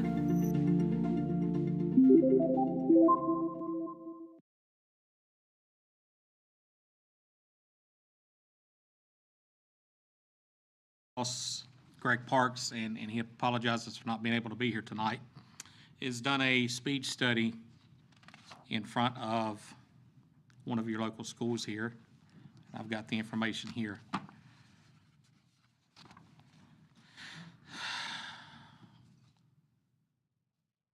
High Springs Community School. We done just for a one-day study, 30 minutes prior to school starting to 30 minutes after school ending. Chief, how many violations do y'all normally get in a day's time that your officers can work? I would say about 3 to 6. 3 to 6 for an officer. There's 127 people that went 11 mile an hour or more in that school zone in a one day's time. So you have a speeding problem in front of your school. With that being said, I've worked with Red Speed Georgia since the opening of the program. We are in multiple cities and counties throughout Red Speed or throughout Georgia. And once we implement this program, in the first 30 days, when you begin to see the warnings push out, and we do a full 30-day warning period, in that first 30 days, you'll see between roughly half of those speeders begin to decrease. That's because they're getting the warnings in the mail, doing the public service announcements through Facebook, through the local news, through newspaper, whatever social media is out there. People are getting that information and they're sharing that, allowing people to see that these speed cameras are actually in operation. That then, again, begins to reduce even more after that, after the program's implemented and violations are actually being sent out. I've seen it happen through every one of our areas in Georgia. We actually just went back and done several speed studies, and the numbers that was in the thousands in a day's time with 2- and 3-lane highways are now in the hundreds. We've been able to help with multiple investigations, people being hit within the school zones. Matter of fact, just went last week and had to pull up some stuff for Duluth, Georgia, where we had a pedestrian get hit. The vehicle was speeding, and when I say extremely, I mean extremely, well over the speed limit. Unfortunately, in 20 years of law enforcement, I never seen a man get hit like this and fly as far and high as he did. We were able to go back and pull that video, pull the tag number, and give the police department the evidence they needed to prosecute the driver of this vehicle. Furthermore, we had the evidence of the speed that we could show them that he was running. Obviously there is a concern for speeders in the school zone, and this program will help you. I went to work with Red Speed, come straight up, retired out of law enforcement, and went to work with Red Speed because I believe in the program. I know it works. Again, no cost to the city. Everything is violator funded. What that means is the city gets 65%, and the rest goes, the 35% goes to Red Speed for the upkeep of the equipment and putting the equipment in. Any questions for me? Yes, go ahead. So the enforcement for speed is during the school hours, half hour before, half hour after. That is correct. But like the license plate recognition or the video archive, is that 24/7? 24/7. Okay. So if someone vandalized the school, and you drove in and out of there and did donuts in the middle of the night, we'd have camera evidence that they'd been there. That is correct. Okay. The LPR, 24/7 helps with the alerts, amber alerts, silver alerts, every bit of that that would come to the chief and whomever as far as getting those alerts real time and able to, hopefully make either that arrest that is needed to make or find that lost person. Registered, and I'm not real familiar with Florida sex offender laws, but Georgia sex offender laws, they have to register the vehicles. And so if I've got in my community a sex offender busting through that school zone 4 and 5 times a day, and we know he doesn't have kids there, I'm gonna go have a conversation with him. I'm gonna find out why he's busting through my school zone or why he's coming through there. more than likely it's, he's a predator and he's looking for his next prey. And so that is an option there too. So, again, all about the safety of the kids and providing this for the kids.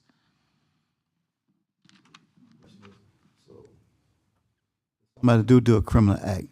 Is that enforceable? Can you use the evidence in the court of law? Oh, yeah. We just, speaking of just cameras, over the weekend, Friday, we know we had the shooting incident, but also we had a vehicle stolen from our jurisdiction at the same time. That vehicle was located in Gainesville. As I was at the parade, I was getting the information from the Gainesville camera systems that they have, that the camera was being seen near Southwest 20th. So I'm at the parade enjoying. I was like, it won't be long before that vehicle was called. In a couple hours, Gainesville Police Department is the one that captured that based on those particular cameras. In any other instances, it'd be days before we caught that vehicle, and we were able to safely return that vehicle back to the residents here in High Springs. Okay. So who issued the citation? Your company? We do all the back-end work. We prepare the violations, and they get sent to the police department. An officer has to review that violation. Once they review that violation, they accept it or deny it. The power to accept or deny still lies within the chief's hands. Okay. Or the officer's hands. The chief has too much on him. Let's do the officer's hands, of course. Okay, so when you send it, he get it, and then they approve it, and they send it to the person that did it. That is correct. So how you? It's all done by registered owner of the vehicle. Okay, but how you gonna force them to pay that? Okay, so with Florida law, and I'm not well versed in Florida law yet because we're just getting started with it. Georgia law has a registration hold, and it's built off of the same law, built off of the Georgia law. So what we do is place a registration hold on the vehicle. So when I go get my tag in September, and I've had 4 or 5 of these violations, I just refuse to pay them. I can't get my tag until I go pay my violations. And so then that begins to create another issue for Mr. Violator, because he's going to go expired, and then if he keeps on, he's going to go to suspended registration. So yeah. Okay, so now during bad weather, do they still operate that?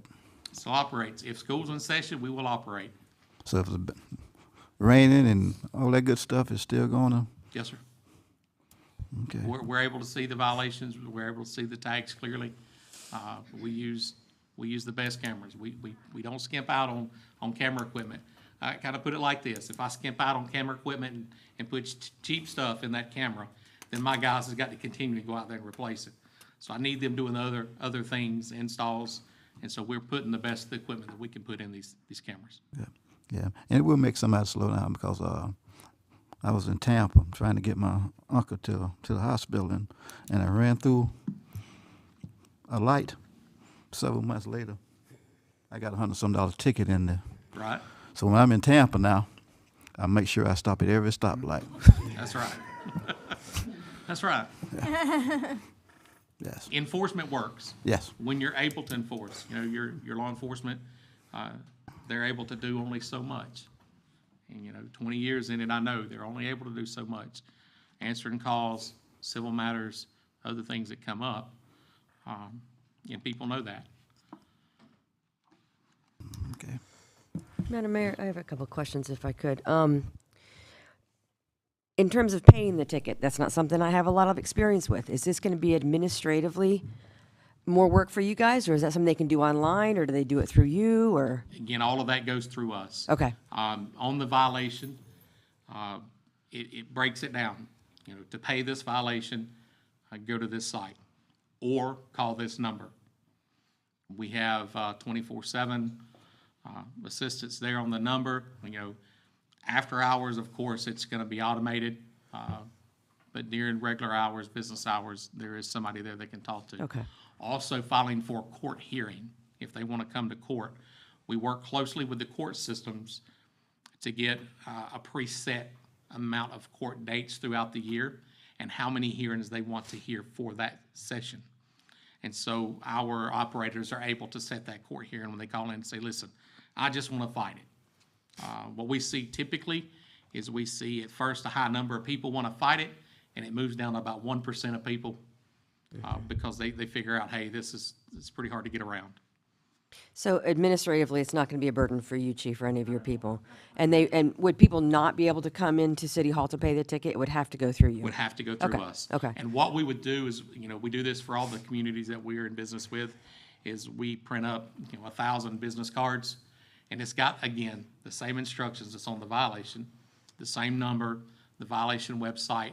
We prepare a packet so that you could put on your website that says, go here to pay your violation. Public awareness, this video for public awareness on the website, that is given to the departments to be able to put out there. And it seems to be a data storage intensive endeavor. Is that something that we're going to have to absorb here locally on our server, or is that do you maintain That's the data? all on us. Okay. For the video, that is kept inside of the unit itself, begins to rewrite at the 45-day mark. The violations, all the old violations, we apply with current laws that the state says that we have to apply with, keep it as long as they say keep it, and then we begin to purge out after that. We do everything. It's literally no cost, no extra equipment to the city. It is website-based. You can log on any computer, any device, and pull it up. Okay, thank you. Yes, ma'am. Are there points assessed to the license, like as if we were doing it?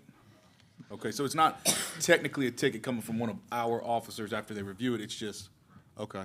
So it's all done based on your stuff? It sounds like it.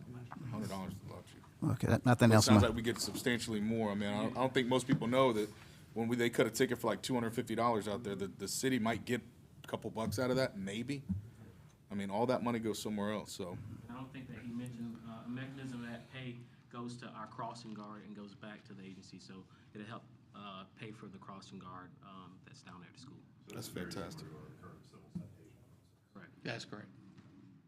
We don't have to go through the county and all that. No, it does not. I can tell you, having those license plate readers around town, if it was up to me, we'd have them on every entrance and exit going in and out of this town. It has helped me, when I worked robbery homicide, I extensively used those in order to track people's locations all throughout the state of Florida, into other states, all throughout the country, in order to figure out where people were going and where they were coming from at the times. It is impeccable, and it sounds like a great program. We were able to, I worked burglary case up in Hamilton, Georgia with the local police department. Was able to pull images and videos. We worked with the flock. A vehicle come in real early in the morning hours. Didn't realize they'd passed one of our cameras. Took the tag off, and then they went and burglarized a lawnmower shop. I watched them on camera. So we were able to go back through Flock and find that tag number and know, we knew after watching their route from Alabama into Georgia on downtown Atlanta, the places they'd hit, we followed them, and they were able to bring cases on them because of that, plus the case from Hamilton, Georgia. Now, is this like the Flock stuff where it'll pop with, will you guys get alerts and whatnot, like wanted people and things like that, anybody coming back to the vehicle? This camera is actually Flock. It's Oh. migrated with Flock. Okay. I looked at a lot of different companies, and I am very attracted to Flock. Yes. So, I actually wrote the grant in Gainesville to get Flock for them, so I'm very familiar with Flock, and they are a fantastic company. And that's Their who we equipment partner is with. impeccable, too. It It's is. second to none. And with their equipment, you take their software, when we put it inside of our cameras, makes it just that much better because it's clear. Yeah. Wow. Well, it's right next to my house, so I'm very glad you're going to put this up. I noticed from the video presentation that your license recognition software seems to focus on Seminole plates. Can we program it that way? A lot of criminals use those, a lot of criminals. Consider that I am in Florida and I want to get back home. I can't say what I want to say. I know what you're about to say. Yep. I'm a Georgia fan that watched my Georgia boys get beat the other day. They won, but they got beat. Guys, anything that we can do, Greg Parks' number on there, I'll give the chief my number. I don't mind coming back down and sitting and talking with you guys. It's all a part of business. We would love it. We don't mind it, not one bit. Matter of fact, if it wasn't so late, I'd ease right on down to Gainesville and see that brand-new month-old grandbaby of mine. But it's late, I'm not gonna do that. So if we have consensus that this is something we want to have put in, what do you need from us next to No, move I forward? just wanted a consensus. I wanted information here for you all to hear it. Staff obviously is for it. And then the next mechanism to bring it back and for ordinance Okay. and contract mechanism. And there are other communities, including our neighbors to Alachua, that are also exploring the same program. I think so is MTPO. I heard them mention that same thing. Mm-hmm. But it Anything got- that we can do to help, we're here. Mm-hmm. Thank you, guys. Thank you. Appreciate it. Be safe.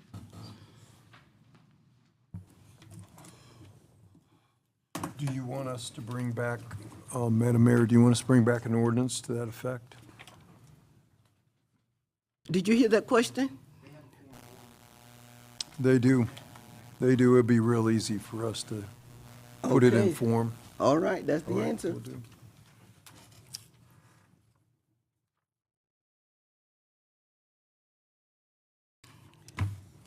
Do you want us to do a motion to No, grant I you think that, or just you that just got it direction. where it is? That's all you need. Just direction? Yep, yep. Okay, very good. All right, let's move to the next item.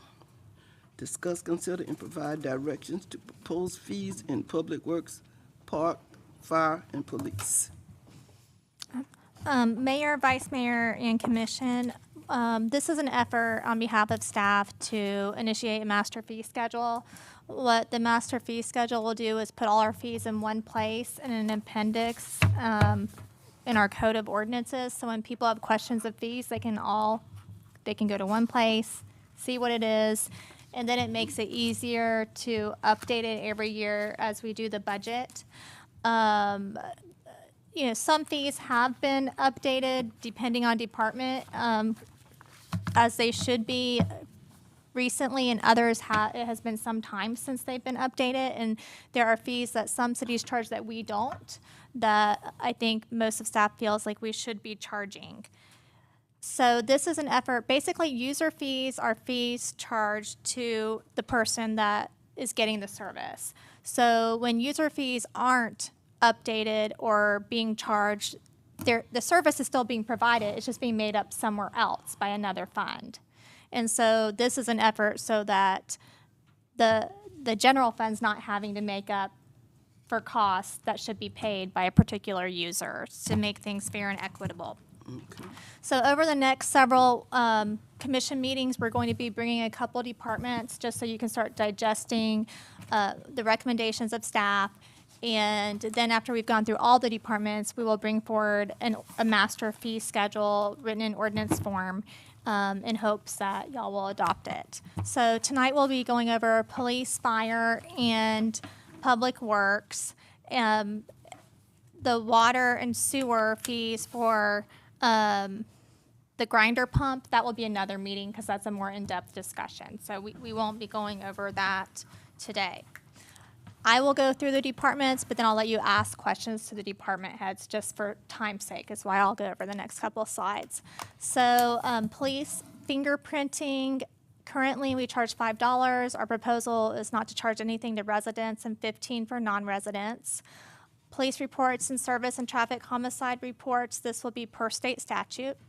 Background investigations, we don't charge anything for. It does take time.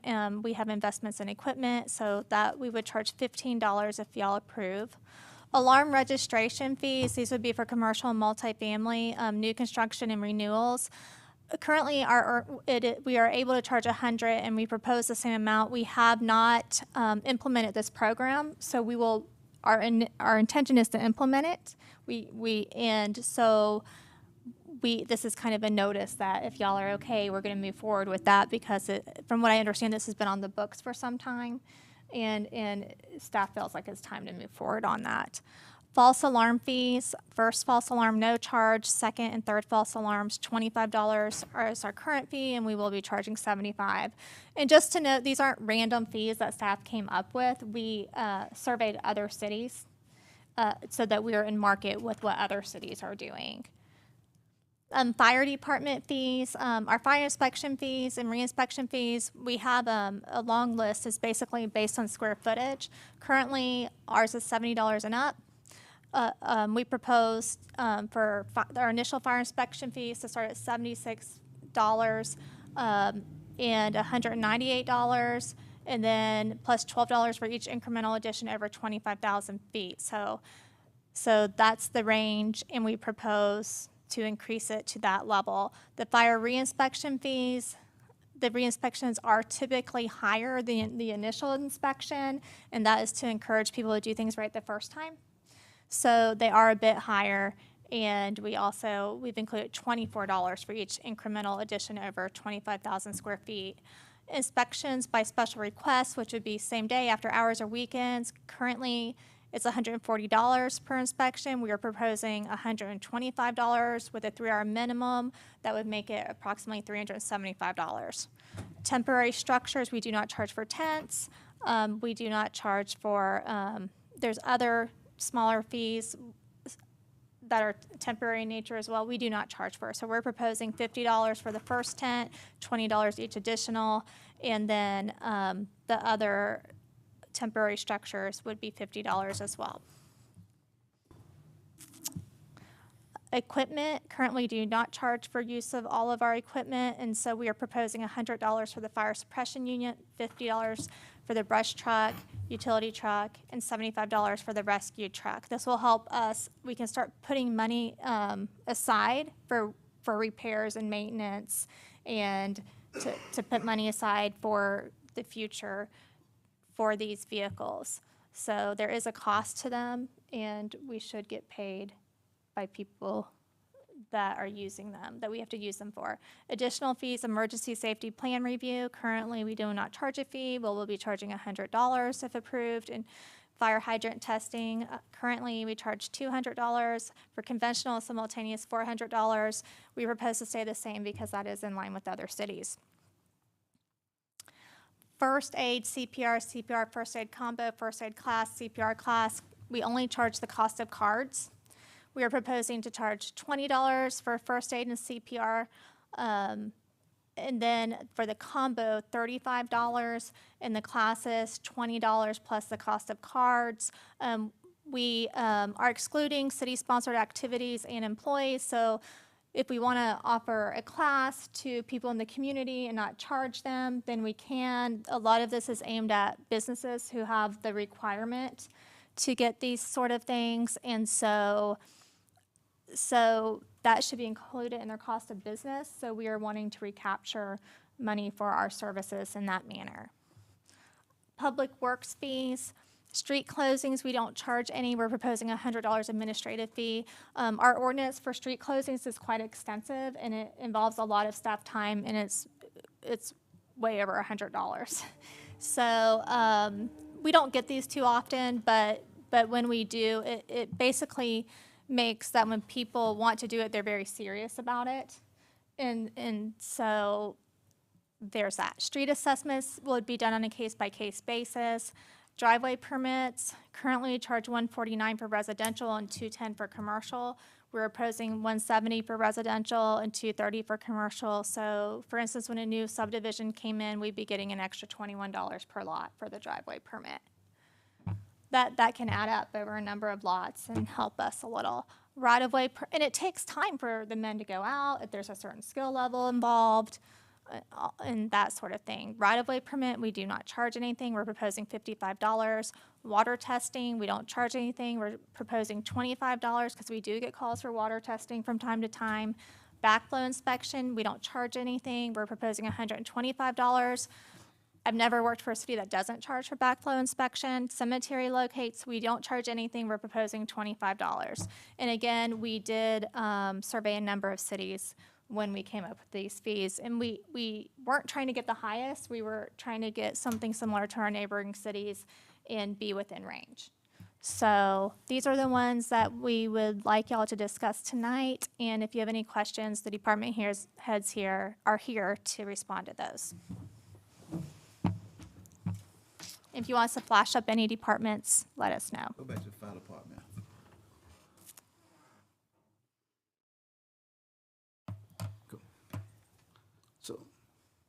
we saying equipment fees. There. So you said a bus truck, I can't see that. $100 an hour? So who would be, That's the fire $50. suppression unit. so, so my question is, who rent those? Nobody's renting this, it's for us to provide that unit if somebody needed it. So if there was a land management company coming in to Okay, okay. do lane clearing and they need the truck to come out there, we would, that would Okay, be the fee we would charge. because when I was seeing that, I'm saying, if you go to, if there's brush fire at my house, you gonna charge me $50 an hour? No. But this is for a third party that's coming in and they're doing lane clearing and they need an after-hours service, which we get requests for from time to time. That would be their hourly rate charge. Okay. For that apparatus. Not residential. Like the fire suppression unit, if we have an incident like Air Liquide or something like that where a unit has to stay on scene for a lengthy amount of time, that would be their hourly rate charge for our unit, things along those lines. Okay. Fireworks displays for, when we used to do our fireworks here in town, they're required to have a fire suppression unit, we would assess that fee to them as well. So, things like that. Okay, that makes more sense now. That's make me feel a little bit better. Not if I go to your house, this is not charged. So Oh, okay. This is for, let's rephrase it, special request. Gotcha, okay. Yeah, so many hours, it's 8 hours, you gotta pay this so much money. Correct, we're not issuing bills for that. The house burning and you passing the bill. No, ma'am. And another question I got was on the, Public Works, I think it's Public Works, yeah. Public Works. There, cemetery locators. We thought you were going to ask that. Yeah, so cause that's not part of the fee for buying the plot? Well, so it is not right now. We looked at other cities. Newberry's is 55, and we were proposing 25. I said we have to get them correct if we're going to locate them. Okay, no, what y'all consider as locating them? So when you go out, do you want to talk about any, Angela? When you, I Okay. thought they went and asked you where they are. when they go out and they have to mark $25 an hour. they have to mark the, Hour, I say now. they have to go out and mark the spot before someone's buried. We don't have to do it. We're just proposing it because other cities do. Yeah, 'cause I always thought, And there is a cost to that for the employees to go out and do that, and it takes them away from the other things they are doing. Do you want to talk any more about it, Thomas, at all? Okay. Yeah, 'cause I know we're charging, I think, what, citizens, 950? So now we're gonna raise it to 525. $975 if they have to do that. Add another 25.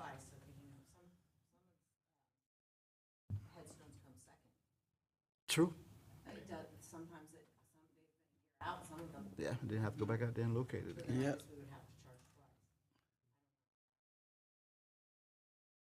Or we could just charge maybe the second time and not the first, or talk about that further. I mean, one of the reasons we're putting this on here this evening is so there's time to think about these fees and you're not having to make any decisions tonight. Because Madam Mayor, I have a Go out question there and about show me about where the it is cemetery, the first too. time, I should mark it. So I'll know where it is and not have to bother you a second time. Well, sometimes what happened is, I'll leave the flags there. right, Yeah. But then again, when they go, as guys go out there and clean up, They move. they're gonna move them. yeah. Make sure those things go in the correct place. Yeah. So what's the process now? My understanding is that we're at capacity in terms of the land that has already been sold. Is there any more capacity there? All of the plots are owned? I would like Angela or to answer that. So, at the High Springs Cemetery, which is by the Civic Center, we're sold out of those, except for cremation spaces. Okay. So we have the smaller cremation spaces available. For burial, it's at Pine Hill. So we have land there to sell burial spaces. Okay, so we have a second location where there are still things available. So do we not, I guess we don't have a map of the cemetery, or? It is, there's one. There is a So map. then what's the process by which we have to go locate if we already have a map? So there's not, when you go out there to the cemetery, it's the ground. And so someone may be buried there. So when they go out to mark a space, they go off monuments in the corner and they measure off and they mark the corners. Okay, That's how they. okay. How long does that process take? Well, it depends. It just depends. It depends. If they can't find that, Corner markers. yeah, those corner markers with the little Yeah. buzzer thing, it might take them a while because you got to dig and keep kicking dirt and, It could take 10 minutes, it could take 2 hours, depending on the complexity of the lot and where it's located. but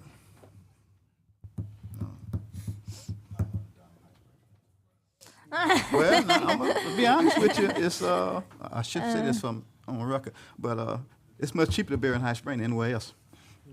Anywhere else. I mean, you go to Gameville. There's no way possible you get a plot for 905. There's no way possible.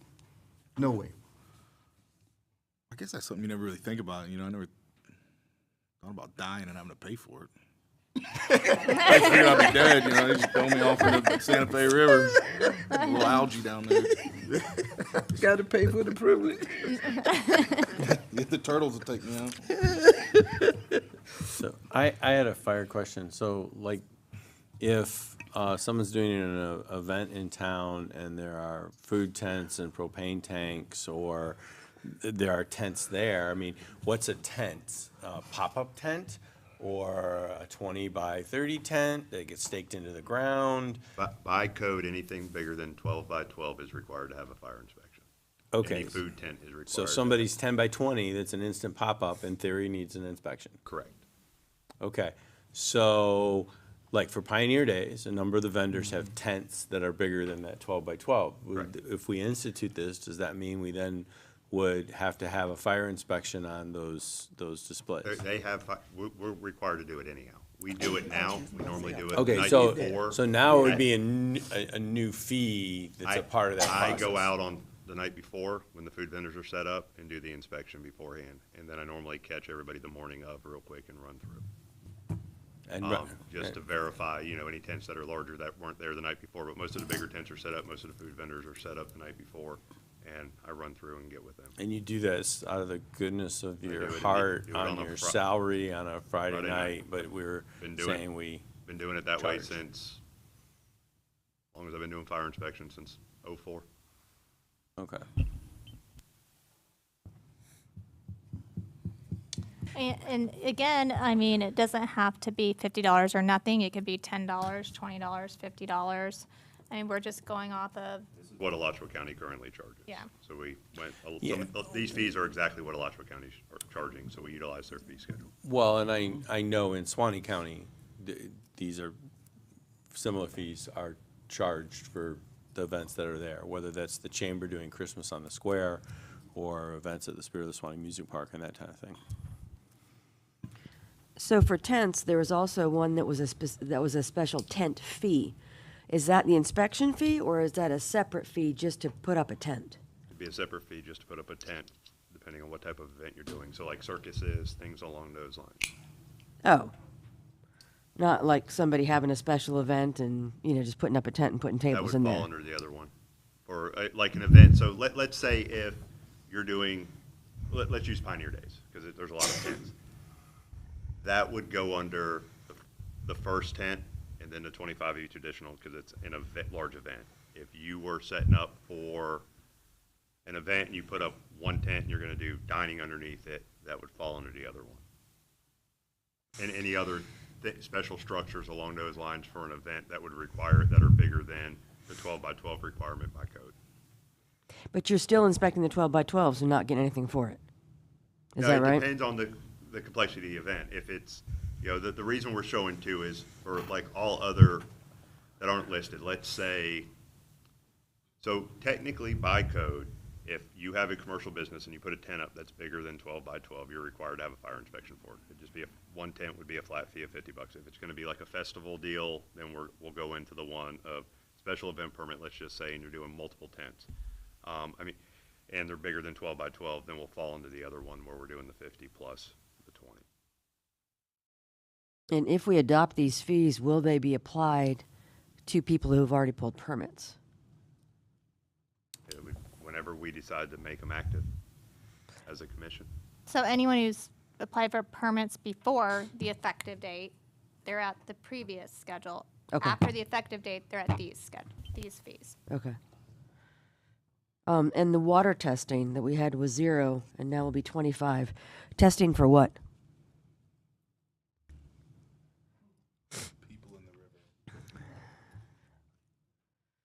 Numerous calls of people just talking about their water, it's Yeah. black or whatever. Yeah. But it still takes our people to go out there and look at it.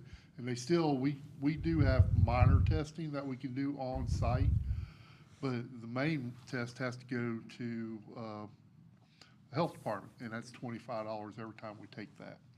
So it's time of our guys going out there getting it and then taking it to the health department and all that. I get what you can probably do in the field, so are we just doing a bacteriological count? Yeah. So it's just total coliform Yes. for $25? And we get that every so often, not that often, but we Really? do get it. And with some of those calls where they're at, the end of a line, where they're not looped in, and I know sometimes you guys turn off the meter and flush their system to get rid of the black, whatever. Yep. What about something like that? Because that's also some time. I mean, that's a lot of Yes, time for it you is guys. a lot of time on that. Um, So that's why we're trying to do that whole loop that we're constantly working on, trying to get all the water lines tied in together. Right. Keep it flushing. But I mean, in situations like that, it's not really the homeowner's fault. No. I mean, it's still a lot of time for you guys, though. Yes. So how do we differentiate that administratively so it's not, I mean, you're not pulling a back T for that, you're probably just flushing it. Yeah, just flushing it. But again, still the time. It's still time, but some of it, is on us. Yeah. Because it is a deadline. I guess that would be my question. If it is a deadline, we know there are issues there. If it's not, Yeah, because there's, I'm sorry, there's one gentleman that calls like every other day.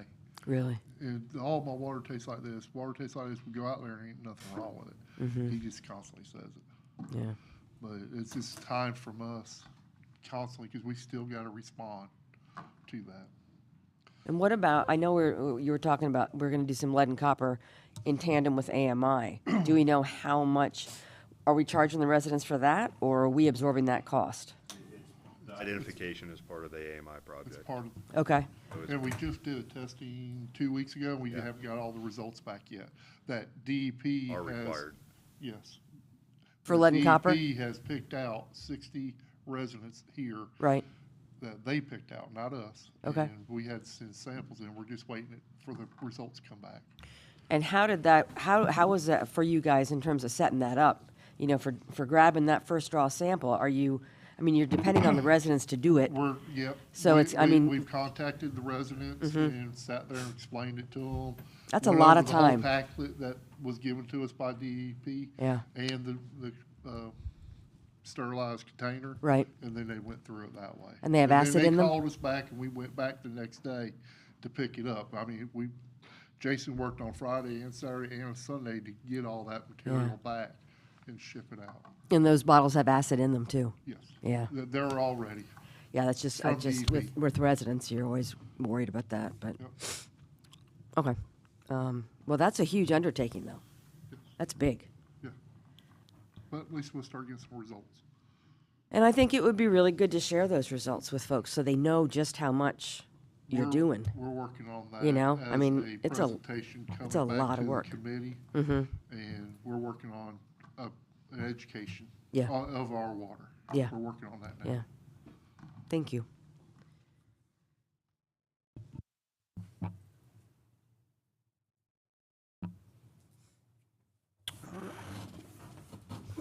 I say we move forward with, coming back to us with.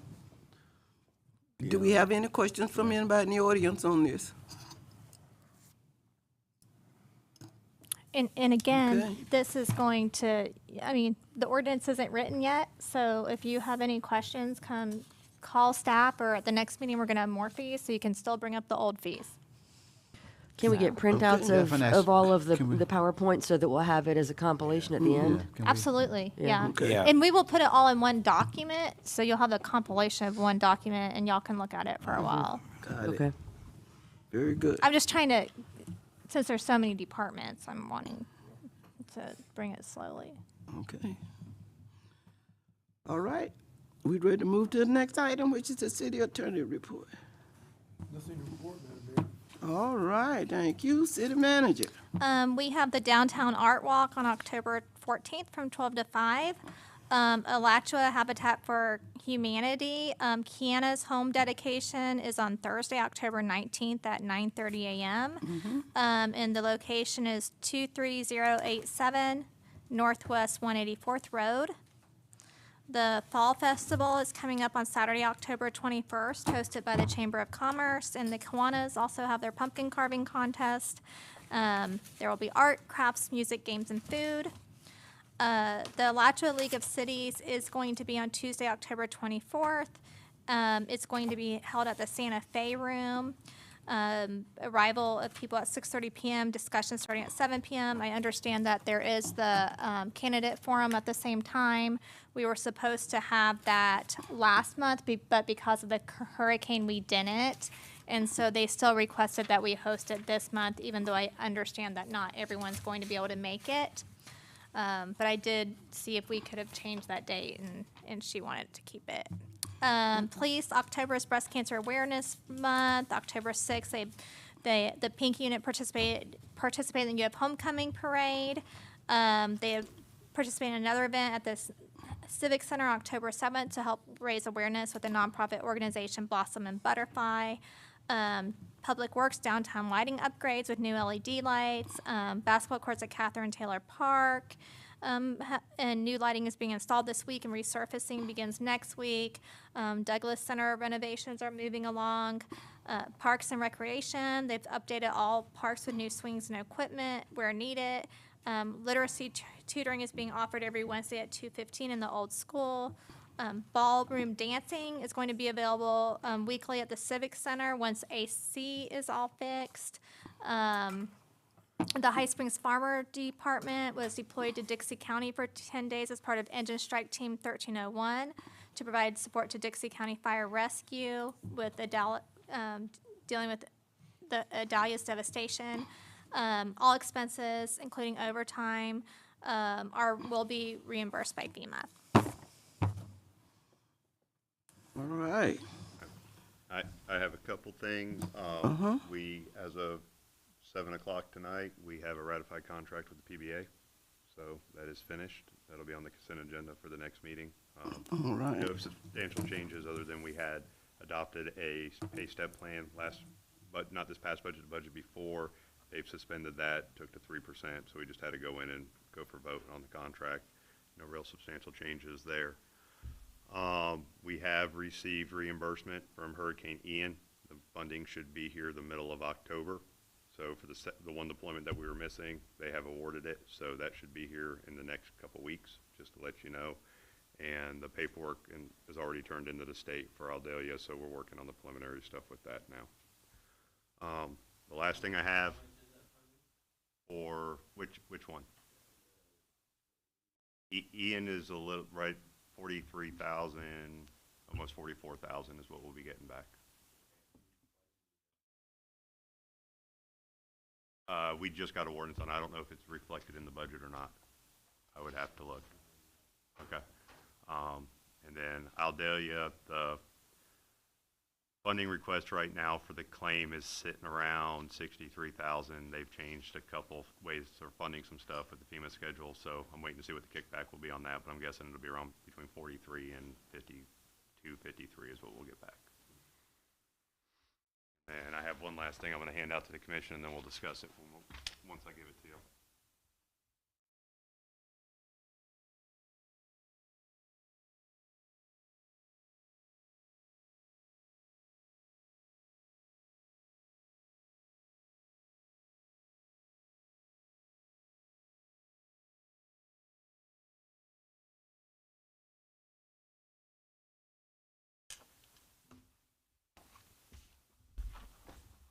After careful consideration and some discussion with my family, and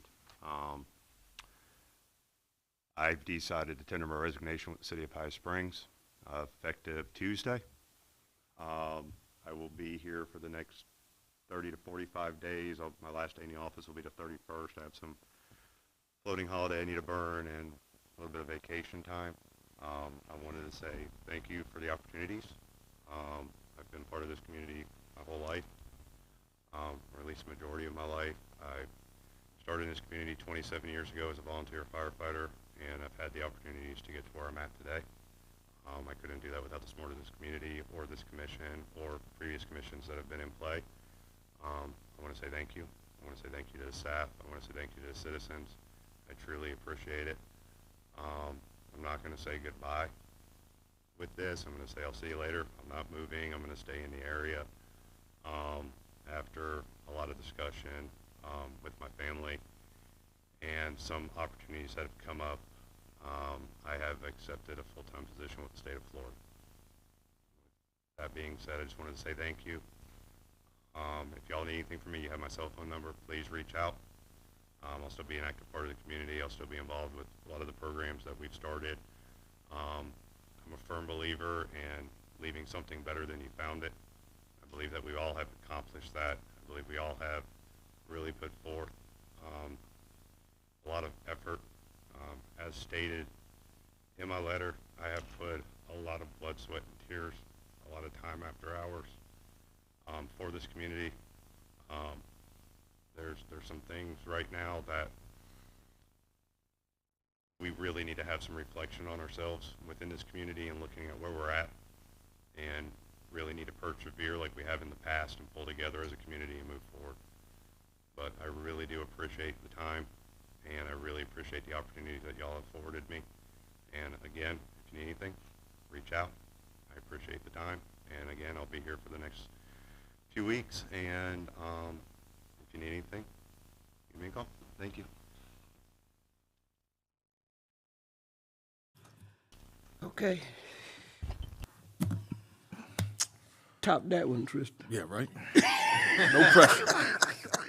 No, Bruce, you are, I've leaned on you heavily since I've gotten elected, and I can't thank you enough for that. And this is going to be quite a blow.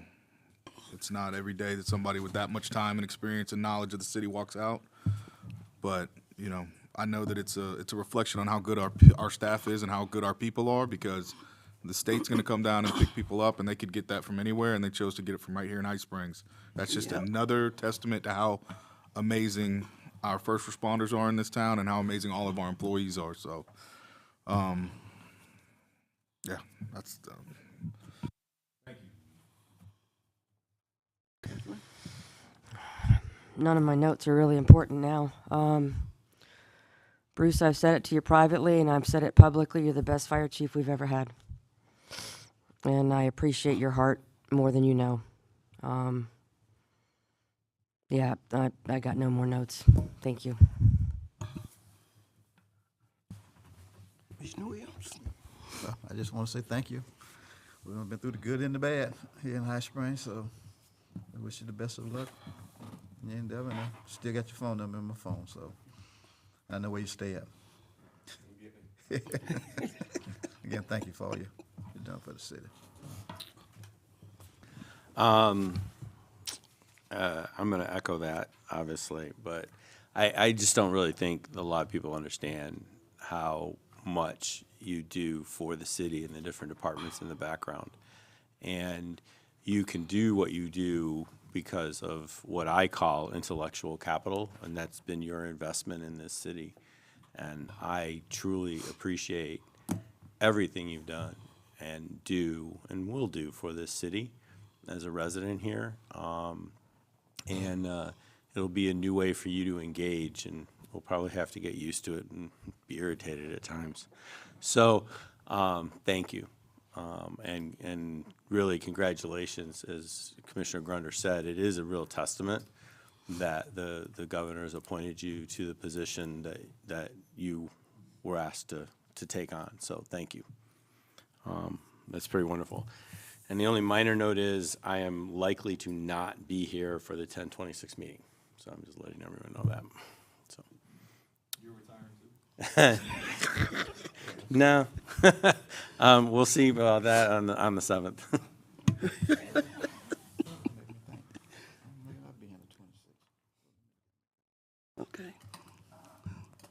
Well, you know, I say thank you for all that you have done for me since I've gotten involved with this. And I don't know where High Springs would be if had not been for you. And he's know I've adopted him anyway. He knows that. And he knows I care, and he knows I'm going to miss him. And he also know I'm going to be bugging him. But I'm going to miss you like you just don't know. But I say congratulations to you because you've worked and you have earned it. And I also know what you've been through here. So you deserve everything that you get. Everything comes your way, you grab it. I appreciate you. Do we have anything else?